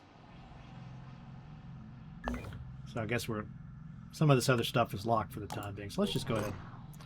Zoom over here. Okay, we got a question mark. Explore. Okay, we got a scavenging site here. Enemy Pandoran. This is good to know because some of the weapons will only affect, or you have certain bonuses if it's a certain kind of enemy. So this is the default. Light level day, threat level low. So this will be relatively easy. Normally on a scavenging site, you'd want to bring a vehicle, just so you can put all the stuff you get into the vehicle. But I don't think I have a vehicle yet, so it doesn't matter. But just so you know, you could just say, don't start the mission, just hit escape, and then you've got it here on the... See, I didn't know this when I was playing the first time, and I wish this had been more obvious, but I don't have to do this mission right now. You know, I could go do something else, and then when I have a group with a vehicle ready to go, I come back here with the vehicle and do it. But I don't even think I have a vehicle yet. So it doesn't matter. Let's just do it without the vehicle. All right, and you know you're going to be picking up stuff, so you might think, well, do I want to have that slot taken up with extra ammo? If there's stuff you might not need, you can save it, not bring it with you, just so you have a little bit of extra room. Now, of course, the trade-off is pretty obvious. I might need that grenade desperately, and I won't have it. But I really want as much stuff as we can. Now, here's a couple other things I didn't realize. So I got 5 out of 8 slots here.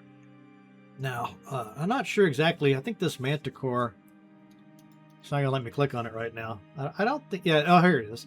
So this Manticore can only carry 6 people. And if you bring a vehicle, you know, that's 3 things gone. Then you only have, you know, 3 people left, which is probably not enough to do most of your missions. But I got up to 8 slots here. So you're like, well, what's going on there?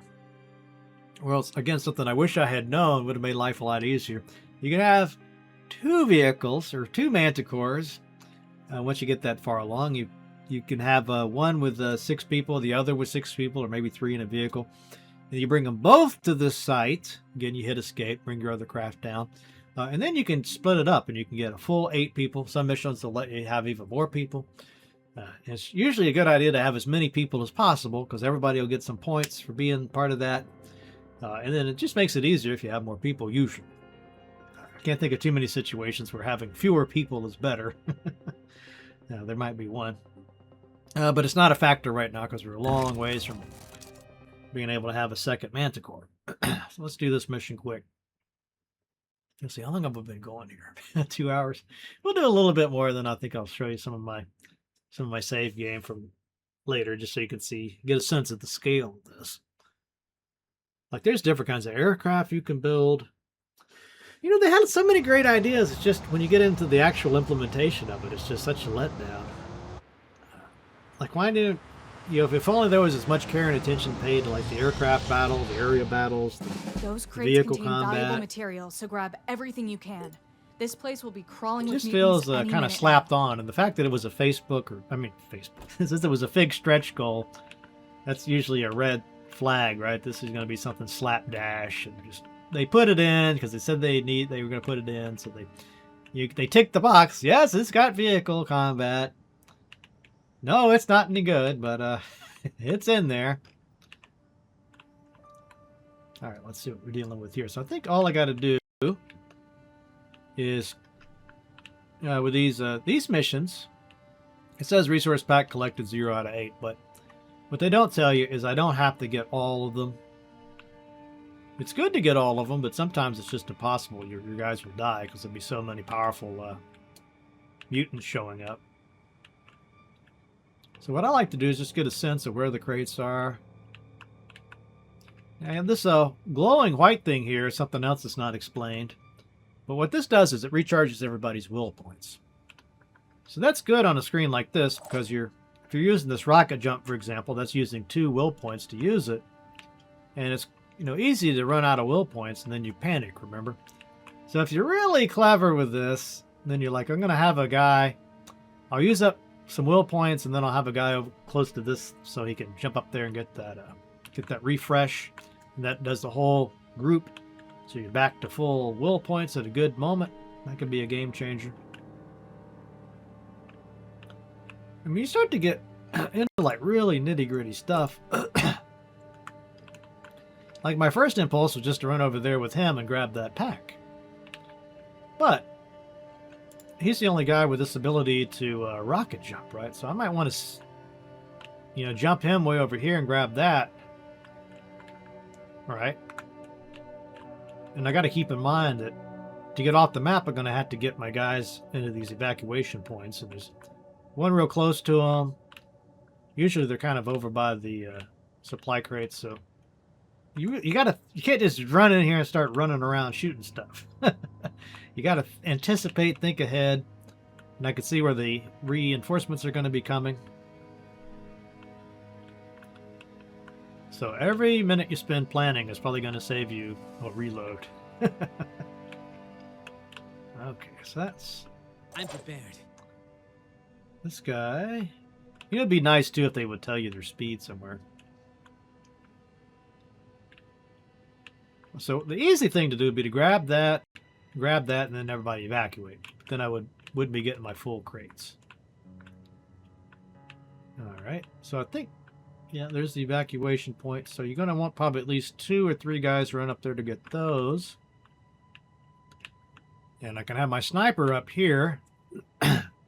And when the time is right, she can jump up there and get that will point recharge. Okay. So why don't we, since I'm going to want the sniper up there anyway, let's see if we can get her to that crate. Moving in quick. There. Oh, we spotted an enemy. Okay. So I could try to take the shot now and just get rid of him right away. Or I could just ignore him. I don't even know if he spotted me yet. See, that's the annoying thing. Like, how hard would it have been just to put a little icon on him that says, he spotted you. Or he's going to spot you next turn. Just something. Let's see, am I using... Yeah, I got my rifle. Let's go ahead and take the shot. What the hell? Maybe we'll get lucky. Nope, we did not get lucky, but we disabled his body part.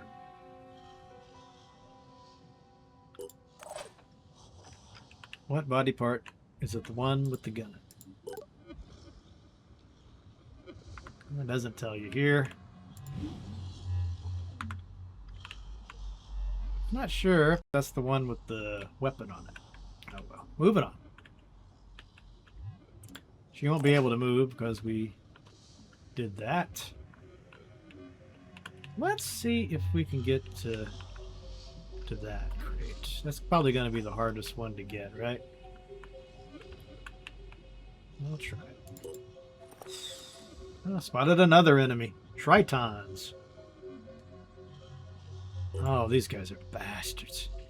Right, bastards. I don't know if this one's got his sniper rifle yet. They regenerate. These guys will make you reload more than anything else, at least once they get their sniper rifles. That's another bad thing about this game is that, you know, if you were trying to play on Iron Man mode, you're going to be screwed. Because if you lose a high-level character, it's going to take you forever to level another guy up. But the aliens are always getting tougher. So like this guy's eventually going to get sniper rifles and all sorts of abilities, and it'll be you're just going to cuss just to see one of those things. Because it can shoot you clear across the map and usually one-shot one of your guys. And got to reload. Believe me, they have caused me plenty of pain. But I think at this point he's just, it's not such a big threat. Matter of fact, you know, just savor this early game. But do not get too cozy, because it will get a lot harder. Right, let's see if we got a little bit closer. Let's see if that made any difference. Oh yeah, I did eliminate his pincher. Okay, so he's going to run off the map, so I don't have to worry about him. I think that other guy's just a melee. Let's see. Yeah, it doesn't have that circle on him now. Alright, let's quit. Just move. Oh, great. Oh, no. Oh, I messed up. Reload. Okay, I guess we won't reload over this, but this guy is a mist sentinel. They don't do any damage per se, but what they do is they spawn this cloud of mist. And it doesn't seem like a big deal at first, but every turn it's going to get bigger. And pretty soon, before you know it, it's covered the whole field. And what this mist does, I don't even think it tells you what it does here. It cuts into your will points. So if you end a turn, I think, in the mist, I don't know if you injure it, if it does it, but certainly if you end your turn and you're in that mist, it's going to start sapping your will points. And again, if this gets to 0, you panic, you can't control the character anymore. That'll usually make you have to reload. So this is bad. Now normally you can get far enough away, you can take these guys out with snipers before they really get going. It's not something you'd reload really right away, but it's certainly bad. Oh, I forgot I had this frenzy. I'm on the This move. makes me think I don't want to be... I have to be really mindful of my... will points. I don't even think I can get a shot on that guy. Yeah, see, there's nowhere I can go to get a shot on that. He's in a bad spot there. So he's going to get at least one pump of that gas. Okay. Yeah, these guys are far enough away. I'm not too scared of them. So I'll just go ahead and move him out in the open. Could move even further into the open, I guess. Let's move him. I think I'll just leave him there, to be honest. Okay, we got Kishi here. Now, I'm going to want somebody to collect this, so might as well be him, I suppose. Yeah. So this is just a material pack. This is good for building bullets and guns and things, armor. Might as well take everything. Sometimes you're trying to figure out, I can't carry everything out of here, so I just prioritize. So you always want these material packs. There's one even better than this called a tech pack. Tech is the hardest one to come by, so you'd really be stupid to leave one of those behind. It's also mutoid packs, but get those a lot later. Alright, so now I might use his rocket jump to try to get close enough to this. Otherwise, that's going to take me a long time, but you will probably get attacked. Sometimes you rocket jump right into something. And there's the ladder I need, so getting close to that. So you see it's going to pump out one set of that stuff. Yeah. Oh, it does. It says here, when they enter the mist, they will lose will points. I think it affects you too if you stay in it. Much later in the game, there'll be a technology you can put it on your helmet, and then it'll clear that mist. Oh, crap, there's some mind fraggers. Yeah, see, that's the worst. You get a guy way off, like I just sent that assault guy. I sent him way off, and now if that mind fragger gets him, then he's going to be mind controlled, and I won't have anybody else around to get it off him. So that's high priority. I deal with that. Oh, this is interesting. So we can try to take this out. Try to figure out the best place to hit it. I guess right in the head. And I get 2 shots with this guy. But it's still up. And I got another alien over here. Alright, at least I killed it. Let's see, can I see this guy? I can't tell what I'm looking at there. I guess he's over there. Sometimes you can barely see something, but it's still get it. Right, he's only got a few slots left to hold stuff, but might as well go see what's in this crate.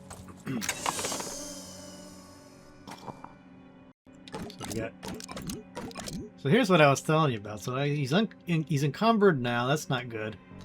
So now you're trying to decide, what would I rather have? The med kit or some of this ammo?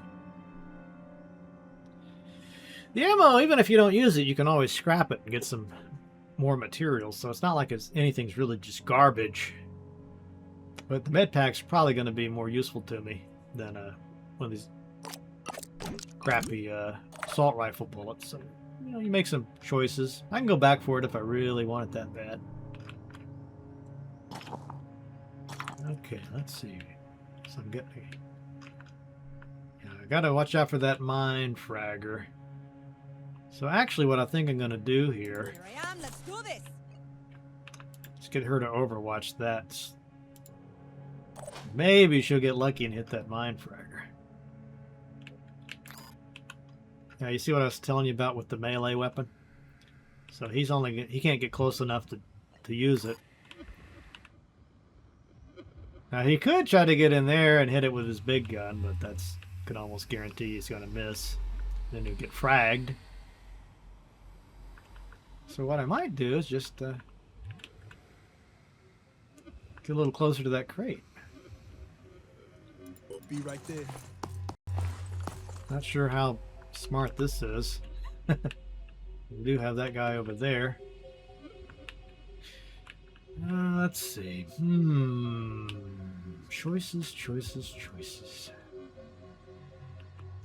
You know, maybe I'll move him up here. I'm on the move. Why not? Yeah, I'll be able to get to that crate next turn. Be right there. I'll just leave him there. Oh, there's the reinforcements. These guys will keep popping in until they were overwhelmed, so you've only got so many turns on these supply maps. Okay, that was actually good. That was not good. That was not good at all. That was almost reload worthy. Because now I gotta use this and this guy to get that off, and then shield turn is lost now. He's still got an attack. Maybe I'll get lucky here. Nope, he's still up. Moving now. Yeah, this guy's encumbered now to boot.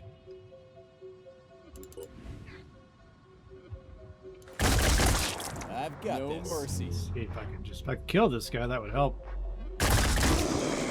Got him. Okay, so let's see, where am I? See, that reinforcement's over there. And it's already starting to get pretty technical, isn't it? I think if I move her up here, it's still a good move, but I kind of hate to lose that, you know, I haven't used a lot of my will points yet. What the heck? Should be able to hit most any target from there. Yeah, here's where they're explaining this. So we just restored all of our will points, but the problem is we didn't really use that many yet. I'm gonna pop down and get this. A couple more materials, that's good. Got one more pack over there. Where's that? Okay. This is where it starts to get dicey. Risk reward, risk reward. So that guy, he could just as easily have one-shotted him or crippled his leg or something. And then I wouldn't have been able to get off the map. At least not easily.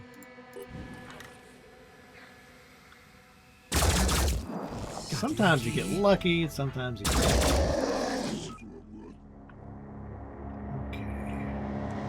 This is the guy that's encumbered, so I'm trying to... Yeah, it'd be nice if you could just dump stuff here in the evacuation zone, but it just doesn't work like that, unfortunately. I could evacuate him just to get him off the map, but I think I'll keep him around just as a little bit of extra security. Let's do this. You can overwatch. Alright, we got a guy right there. So what do we want to do in this situation? We can overwatch and get him if he tries to come out there. I think I'm going to try to run for that. He's probably going to need some help carrying stuff. Let's just get two people over there. Actually, oh, she's... Sometimes I send a guy that's already loaded up over to get one of these. And just like, oh! He doesn't have a lot of space, but he's got some. So grab the high priorities. Oh yeah, here's this tech one. So you really don't want to leave that behind. If you have to leave something behind, you leave the independent magazines behind. Okay, so I think that's looking good. And then we just get him out in the open and we can use his rocket jump to get him out. Well, here come more reinforcements. Oh, got him! Yeah, you see why I love Arena. God, I would marry that woman. She has saved my party so many frickin' times. Alright, did we get everything? Did we get all the crates? Yeah, we got all the crates. Wow.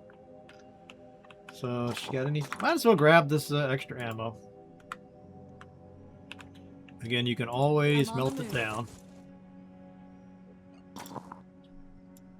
And sometimes you get desperate enough where even that crappy assault rifle is better than nothing. Alright, where is the quickest way out of here? It looks like it's going to be that one, but that's where the reinforcements are coming, so I might... No, it's just definitely got to be that one, right? We'll try it. Okay, so with that in mind, we might want to... Let's see. Okay, how long would it take her to get out of here? She could get out of here in one turn. Let's see where my other guys are. Definitely going to want him to stick around and guard that. Guard this space. I don't want him in the smoke, though. So, let's see. Not any really good place to put him. Just gonna have to have him out in the open. And the guy probably won't be able to reach me. But I don't want to get too comfortable with that idea. I'll double up there. Okay, then I'll put yet another Overwatch there. So he could jump almost to the area. He could even jump straight on top of this restoration point. I'll tell you what, let's put him here. That'll give him a good view. Okay, you can see that guy, but he can't do anything about it yet. I'll go ahead and drop to the right there. Alright, here comes that guy. Alright, I think I should probably get to the exit. So we could... Here's where we can use this dash. Alright, so we turn that on, and then we can get all this movement for free, basically, other than our will points. And now I can get them all the way to the exit. Boom. If I had known that when I was first playing this game, I would have saved myself so much freaking stress. This one looks safer. Yeah, he's encumbered, so he's going to be moving slow, which is dangerous. Let's rock. Okay, then I got to get Sophia here, and she's got dash as well. Pushing the limits. Can't quite get her to the exit. And hopefully she won't be... This guy won't do enough damage to one-shot her. Although sometimes they can. You gotta reload. It's very annoying. Let's see. That's a bit of a stretch. You never know. Sprinting. Get this guy off the map.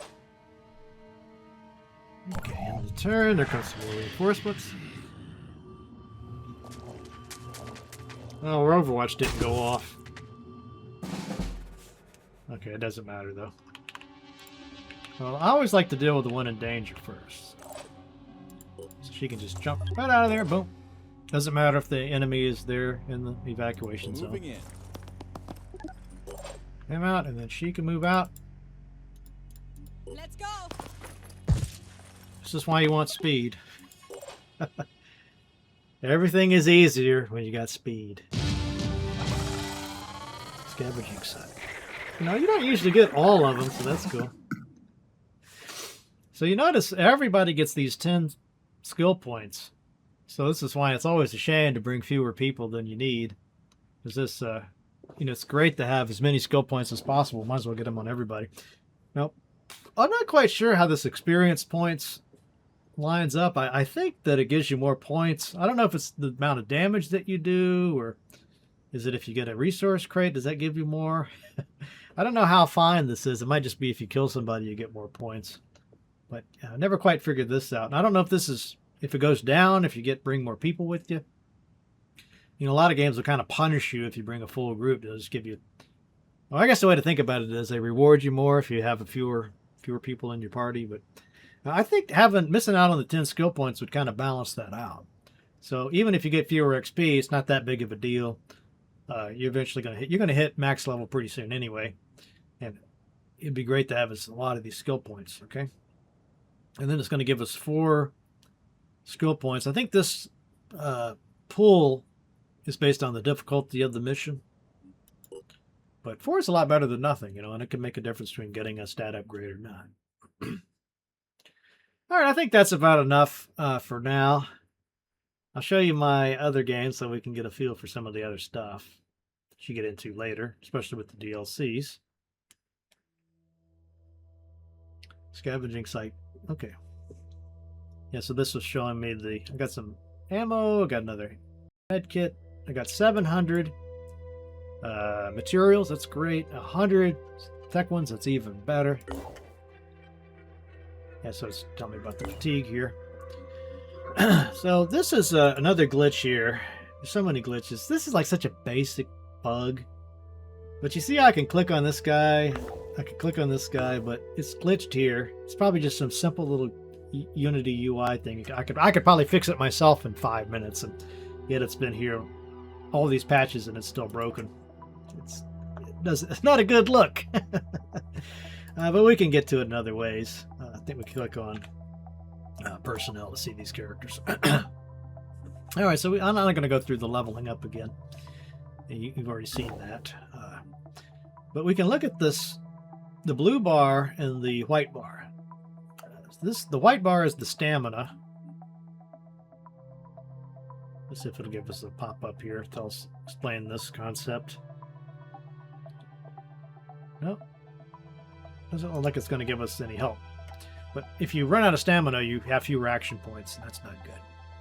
And then the hit points, you have to go to a place with the medical bay. So the only way to bring a stamina up is if you have a living quarters, and the only way to restore your health is with the medical bay. And again, even though those characters got disabled limbs and stuff, that heals automatically, but you still have to go to a base for the bring your stamina health back up. I'm trying to think if there's anything else I wanted to say about this. So let's go ahead and look at the... I'll show you one of my other games just so you can get a sense of all the stuff you get into. Suck. You can see where I was having struggles. So try not to pop you into the middle of a battle or something. I just was going to show you some of the other... It might be tricky to find a spot where I'm doing an aerial battle. I don't know why I would show that to you other than to complain about it, though, so let's skip it. Yeah, it's mildly fun. Okay, so yeah, this is a lot later in the game. And you can see all the stuff I've got. Not just one, but 1, 2, 3, 4, 5, 6. Maybe even 7 teams there, and they're all on different kinds of aircraft. You can fly them around so you can have a full team deployed at any one of these spots. You can see this mist that I was talking about and how I've got a Pandora nest here, so I can send a team to try to clean this out. There's lots of stuff going on. So you get to the point where you're just like clicking maybe like an hour at a time to try to see what you can do and really optimize your crew. Some of the other things I should point out here. So there's this trading thing. It's really, again, a poorly implemented thing. I'm not a fan of it. It's simple enough, though. It's just if you want to play this trading game, and you have to have enough materials, usually in tech, so you just have to memorize kind of a little formula here. So the Synedrian people, what you want to do is trade them materials and food for their tech. So the blue gears. So as long as you're making that trade, you're good. These guys are, what do they call themselves? Disciples of Anu. So they are food makers. So the ideal trade there is to buy food from them and then give them materials or tech. Usually giving them tech's the best move. And then finally the New Jericho people. They make materials. So you want to sell them food and tech to get materials. And as long as you follow that, you'll be making pretty good trades. But they're really spread out, and as you can see, sometimes you might have Let's see if I can spot one. Like here is a disciples base. They don't have a farm. So I don't want to sell them agriculture. That's almost a bad trade automatically. So you just probably, this would be kind of a useless base for trading purposes. All right, and then the little people that are out here, you can go here and actually recruit some additional personnel. I probably got some here I could show you. These are ones I rescued. We haven't got into mutoids. I might spare you that. You can learn about those on your own. Yeah, like here's one I believe came from, let's see, does it tell you her origin anywhere? You know, I thought somewhere it would tell you what their origins are. Did I just make that up? Maybe you have to edit the unit. Oops, no, go back. Yeah, here's a guy, one of those mutoids, mutations. Here's my mutoid. Let's see, where is she? All right, we'll look at him.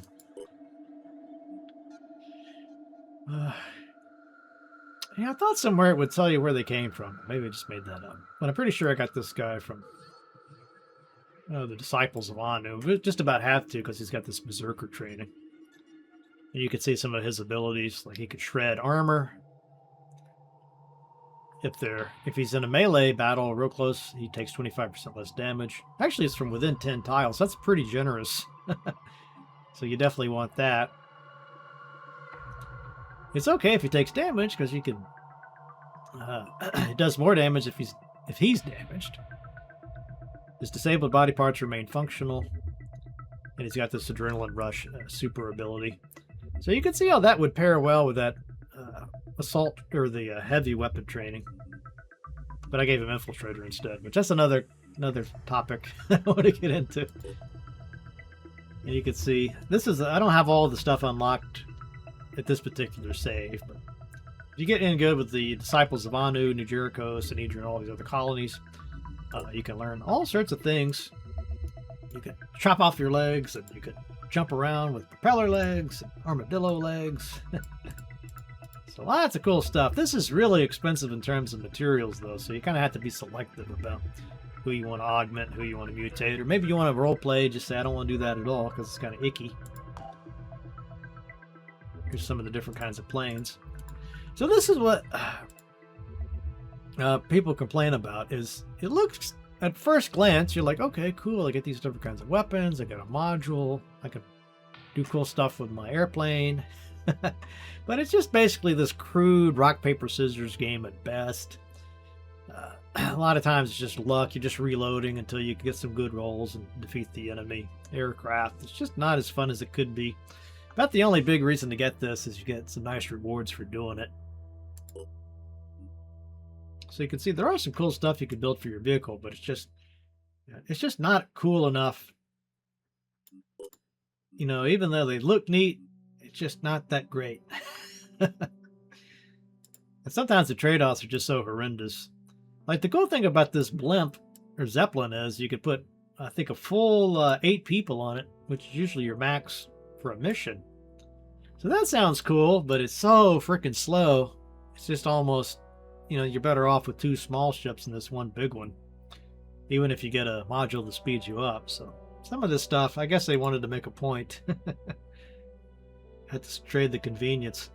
Now, one of the advices or suggestions I saw that in retrospect made a lot of sense is that you're better off with lots of these little Sanhedrin ships, because even though they only carry 5 people, they're so much faster, they got so much better range than all these other options. You know, it's a good trade-off. And I didn't really talk about the research here, but you know, this is why you like an XCOM style game, because you can learn all sorts of cool things that will give you certain advantages. Like here's a weapon I can research. Well, these are not good examples. But usually these will have if nothing other than to give you some more options, right? They're worth learning about. It gives you something to look forward to. Annoyingly, though, the only way to really maximize all the research is you have to be allied with all these different groups, and it's kind of hard to please everybody. Like right now, they all want me to fight, do some mission that's going to hurt me with another faction. And, you know, most of the time, though, you'll have at least one option that's that's not going to be too injurious. And really, by the time you're saving them from attacks so often, they'll get it. A lot of times, one of these missions will be to save this haven's getting attacked, and you save the haven. And usually, when you do that, you get such a big boost. They like that you did that so much, it'll balance out anything that you did that pissed them off. So it's not that hard to stay friends with everybody. Although some of the end-game content will require you to choose one side over the other. So I did want to mention that. Just to return, though, to this theme of the gear. So let's just see. Yeah, so like you can see how much further along I am in the game, and yet we're still rocking this basic armor. I got the Sanhedrian stuff. I just think, even though it wasn't as bad as I said earlier, that none of the equipment is a clear step up. There's a few places where it is, just pretty obvious which one's better, but there's just not enough. Like, why in the world do you just have this Phoenix heavy body armor? And even if I go to start trying to make better armor, so it's like the assault stuff, right? The armor. Yeah, I got that selected. Like the Disciples of Anu helmet. Okay, I could make that, but it's 18 armor, 4 and 1 versus the Phlegethon, 18, 6 and 1. So you can see there's just nothing that's really stands out. Part of the thrill of a game like this for me is that you're always waiting for that next plateau, right? You sort of get this new type of assault helmet, let's say, and it's noticeably better than what you had before, and you're struggling to manufacture enough to cover your crew, and about the time you get that done, you've found another one that's even better, so the process begins again, and you're back to trying to manufacture enough to cover for the crew. It's just part of the fun, right? Whereas this, pretty early in the game, you've got the best helmet you're ever going to get. I just think that's a problem. The equipment, same sort of deal. I mean, there's a few items where it's a pretty clear upgrade. Let me see if I can find one. Actually, I don't know if I ever found anything good for the assault. For the assault weapons. Like there's the old dumb old Phoenix. You get these armor-piercing assault rifles. So what the developers have argued is, well, instead of giving you just obvious upgrades, we give you these laterals. So depending on your play style, if you're going up against enemies with a lot of armor, you should equip everybody with this armor-piercing stuff. It's not It's not going to be very helpful if they don't have armor. It might actually be worse than another choice. But that gives you a little flexibility, blah, blah, blah. Like this is a pretty good shotgun here. I think that's pretty objectively better. But yeah, I think that's one of the areas I really was kind of disappointed with. I would love it if they had a DLC that just added a ton more weapons and armor. Just make it clear. Like, this is why you're doing this research. You go on this dangerous mission to capture this alien, and the reason you're doing that is so you can get the alien technology and you can use it to upgrade all your, like the XCOM games, right? Once you get the alien tech and your weapons are way better and you get this little bit of an advantage over the aliens, or at least lower the status quo. I don't know what they were thinking here. So that's one of my biggest beefs. That's probably my biggest complaint about the game. It's not enough. I don't really like their upgrade path. There was something else I was going to point out, but yeah, I wish I had known a little bit more about how to do this, the importance of these special talents here. And I feel like there should be a lot more of these. So it just almost feels like at some point they're like, why don't we have a few extra talents just for every person? But there's only like 4 or 5 of them. I don't get that. I think it should be, you should have how hard would it have been just to have, a dozen more? A dozen more possibilities would have made the game more interesting to play and make it a little bit more interesting when you're trying to hire personnel, because you'd have a lot more of these special things down here. I don't like that there's only 7 levels. I mean, I know this is kind of that Nigel's, my amplifier goes up to 11. Well, why don't you just make 10 and make that louder? And that's the same kind of deal here. They'd probably say, well, you only get 7 levels, but we do give you the whole additional class, so it's really 14 levels. Maybe they'd say something like that. But to me, this is when you're playing a role-playing game, the reason to keep playing often is I want to keep making my guys better and better and better. One of the most obvious traditional ways to do that is to give them another level. Like, well, if you do all this stuff, you'll get the threshold, and you get this new level, a new ability or two. So I guess it's not a deal breaker, because you can continue to put points into your stats, and it really does take a long time for you to fill up a character for full stats, every ability, but it does happen. And there's nothing worse than seeing these soldier points building up after you, and there's absolutely nothing left to put it in. So I'm just not a fan of that. I don't see why you'd ever have a max. Why do you need a max on something like this?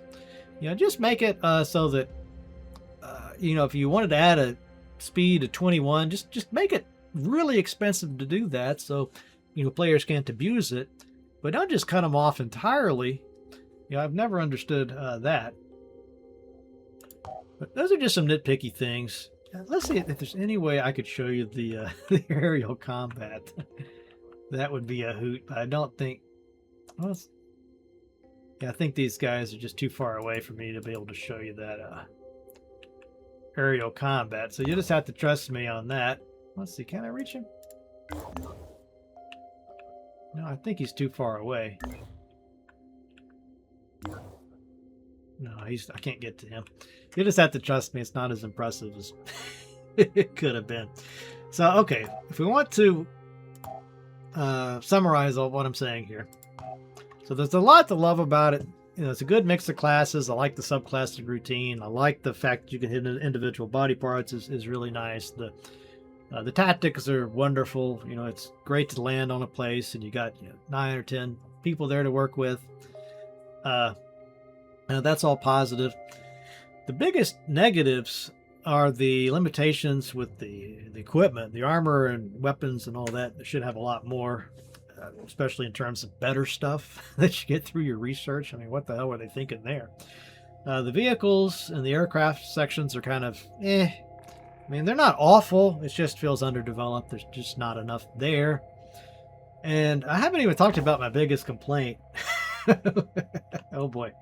Which you don't get into the end part of the game, but it just gets mind-numbingly repetitive. You keep having to do these, clear out these nests. There's even worse stuff called citadels. I don't see these here, but towards the end, you're going to have you have to keep going into these citadel missions, which are extremely long and extremely tough. And again, you have to reload if at any point of that you just screw up really badly. And I think pretty sure you can even save during one of those missions, which seems kind of lame, saves coming and all that, but it's just really important, because there's nothing worse to me than you just spent an hour trying to do this stupid Citadel mission, and it's like the 15th one you've done, and yet you're still getting clobbered sometimes with this random RNG stuff and have to reload. Literally I've had it before where I was doing that Citadel mission. Everybody was at the evac zone, but one dude, and he gets his leg shot off, or both legs shot off. So he's like 3 tiles at a time trying to get to the exit. Just can't. Have to keep reloading and reloading, just trying to get that guy to the freaking exit. And I know somebody would say, well, you should just let him die. That's life. Well, this is my game. If I want to reload it, I'm going to reload it. You play that way if you want to. But that just got... I was almost ready just to quit, not even finish the game. And I'm not going to do the stupid Citadel or that stupid lair mission one more time. I've had it. So that just gets to be crazy. So really, that's if they would have had more variety, would have been huge. Like, if you want us to do so many freaking Citadel missions, at least, have more maps. Give us 7, 8, or hell, 3 or 4 maps, so you get a little variety with that, instead of just literally the same thing with a few things moved around. That was really annoying. So yeah, maybe they'll watch this video and get maybe some of the future DLCs will address some of these shortcomings, because otherwise there's a lot to love here. I mean, even like the bases are cool, the way you upgrade these. It comes way too late in the game, but eventually you can start making your own food. I think that would have had, why not go a little further with this, and maybe it's here in the game somewhere and I missed it, but I'd love to be able to create my own materials. Build factories so they'll produce a few materials every turn, a few maybe your research. The research, actually, a lot of times when you research something, it will reward you with some of these research points, but that could have been better.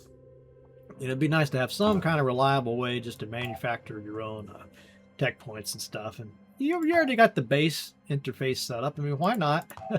Why not let you create something that's going to give you a few tech points every turn, a few materials every turn? It just seems like it would have been an easy thing to add. Mutation lab. So that's all pretty cool. So anyway, I hope this gives you a pretty good sense of how I feel about the game. Usually if I'm complaining and going on for this long, it really means I love the game, and there's just so many things I love about it. That's just, the little nitpicky stuff just seems to grate, because you're like, okay, it was good, could have been even better. It was great, it could have moved into just epic, everybody has to play this territory. It just came up a little bit short.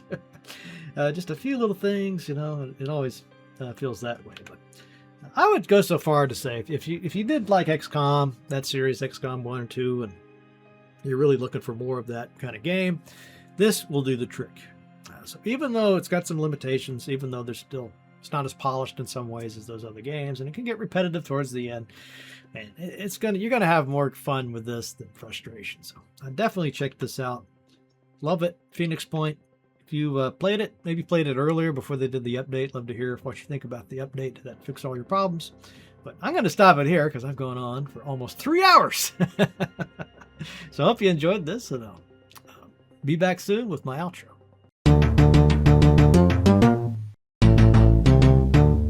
And that's all for this week's episode. I hope you guys enjoyed that. And if you didn't, maybe you need a little more ale on your drinking horn. That's a great game, and don't forget you can pick it up at GOG for 50% off if you act fast. And if you do go pick it up, that means you've got a little extra spending money, so you're not destitute. So are you helping me put this show together? Are you helping me make these episodes of your favorite YouTube show? If so, thank you. You're so awesome. If, though, you've been waiting, hesitating, not quite sure, according to your assessment, the show has properly evaluated to levels justifying financial what's that word? Remuneration? That. Go to that link in the show notes to the Patreon page and become a full member of the Rat Slayers Guild. With yours truly, Matt Barton, as the king of the Rat Slayers, you will be part of that exclusive club. And what a club it is. We have a lot of fun over Discord. You'll fit right in. We would like to have you. So just make a few extra clicks and sign up. It's so easy. You'll think, why didn't I do that 30 years ago?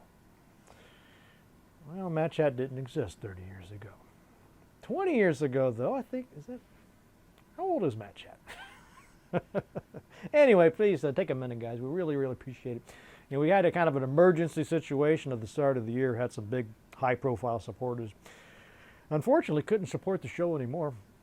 I don't want to go into their personal business, of course, but we were kind of in a real crunch, and we had to say, hey, this might be the final episode if we can't get some guys to step up, and they thankfully did. So we were saved just in the nick of time. But I would like to get that up a little more so we don't have to keep sweating every month about this. And we'd like to grow the show. There's fun stuff we want to do here. More stuff, more live stuff, more conventions, traveling. You know, there's lots and lots of cool, fun stuff we could do with a little bit more support. So take the minute, support the show. Don't forget too, if you comment on a show, that's like, you know, dollars in the bank. Makes a huge difference. Even if the comment is just great episode, or I like you guys, or anything like that, it makes a huge difference for YouTube's algorithm. So, you know, take a minute to give us a little heads up, a comment, a thumbs up, anything. Is really helpful. Just liking an episode, subscribing to the channel. You're probably doing that already, I assume, because you're kind of cool. But maybe you forgot, so go ahead and subscribe, and most importantly, tell people about it. So share. Word of mouth. It's such an amazing thing. All right, what about that news from the Matt Cave?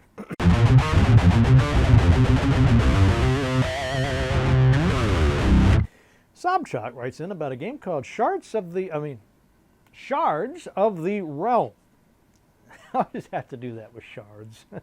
There's so many fantasy games with shards. It's just too easy. Anyway, Shards of the Realm has officially left early access and launched in full onto Steam. Single-player turn-based tactical RPG that mixes XCOM-style combat with fortress building, crafting, and party management. So that all sounds great. But it seems like the developer is lamenting somewhat the lack of attention on his game. So definitely check it out. So the people are saying it's got great tactics, it's very heavy, good system, but maybe the presentation's a little lacking. I don't know. I haven't personally checked it out. I'd like to hear your take on it, but you know, I feel kind of bad for this developer because I know what it's like. You know, you get all excited about this big project you've been working on, you put all your love, your passion into this thing, you put it out there, and crickets.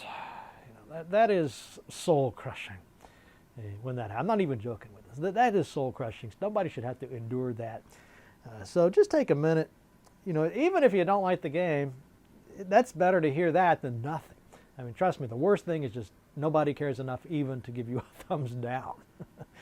So don't let that happen. I'm going to check this game out soon because it sounds like it'd be up my alley. Shards of the Realm. All right, then Miko writes in about Star Trek Voyager Across the Unknown. This is a new story-driven Star Trek game now available on Steam. Narrative adventure focused on dialogue and episodic storytelling featuring the cast and setting of Star Trek Voyager.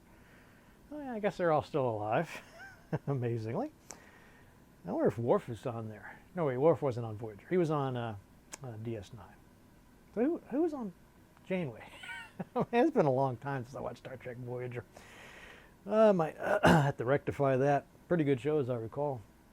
I'm more of a TNG fan myself. But anyway, rather than combat or RPG systems, the emphasis here is on role-playing through decisions and branching story paths. It's one mainly for Trek fans who want a playable episode. Oh, that's kind of a cool concept. And so once again, that's Star Trek Voyager Across the Unknown. And then old tired gaming dad, he's even more tired lately, but not too tired to write in about GOG's new ownership. So I didn't even know too much about who owned GOG. I just thought they were their own thing, but I guess they're part of a CD Projekt. I did not know that. That's the Witcher crew, if I'm not badly mistaken. So it sounds like they just got some new management. They're going to be a little more independent. I'm not sure exactly what all has happened there. Not really privy to their inner workings. It might be, I always thought it'd be cool to have somebody from GOG on Matt Chat. I think we'd have a lot to talk about. Maybe these new guys are a little more friendly towards YouTubers. We'll see.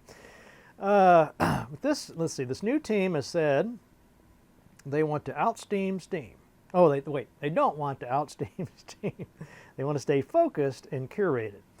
So I guess they're saying Steam is kind of this fire hose approach with, I don't know how many millions of games they got. It just seems like every time you log in, there's like 50 new things you got to check out. So it sounds like they're being a little bit more selective, right? But they're saying they're not going to abandon what made GOG valuable in the first place. So we'll see what happens. Hopefully they don't start incorporating DRM or something. All right, then finally some sad news. David Rosen, one of the Sega founders or co-founders of Sega, is has died. He's 84 years old. He was instrumental in Sega's early arcade era success.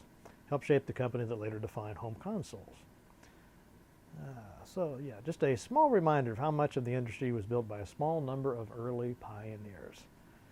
Yeah, that's always my favorite kind of chat. I love talking to people that were around before I was, like part of the gaming industry, and they have a lot of always fun stories, and they're like, well, who would have thought? I mean, it's kind of hard for us to even to imagine a world before Sega and Nintendo and all those guys, but yeah, there was a lot going on.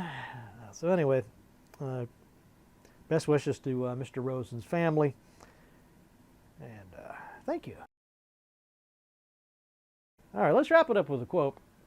And I was looking for quotes about phoenixes. There's quite a few. This was one I liked from Ann Baxter, who's a wonderful actor. Love her movies. Okay, it goes something like this. It's best to have failure happen early in life. That wakes up the phoenix bird in you so you can rise from the ashes. I think there's a lot of, more I think about this, there's a lot of brilliance in that. Best to have a failure early in life. You try to protect your kids, I guess, but maybe if they have their epic fails early, they'll have more success later. We'll see.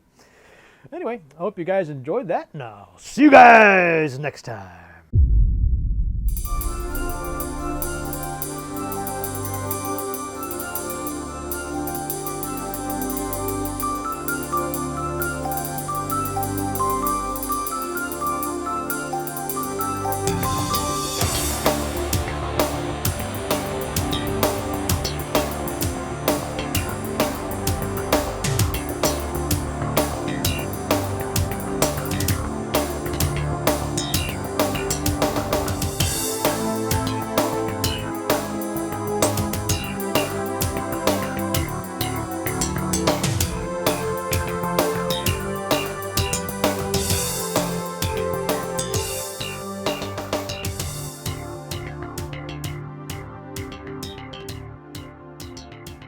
Word again, heavy. Why are things so heavy in the future? Is there a problem with the Earth's gravitational pull?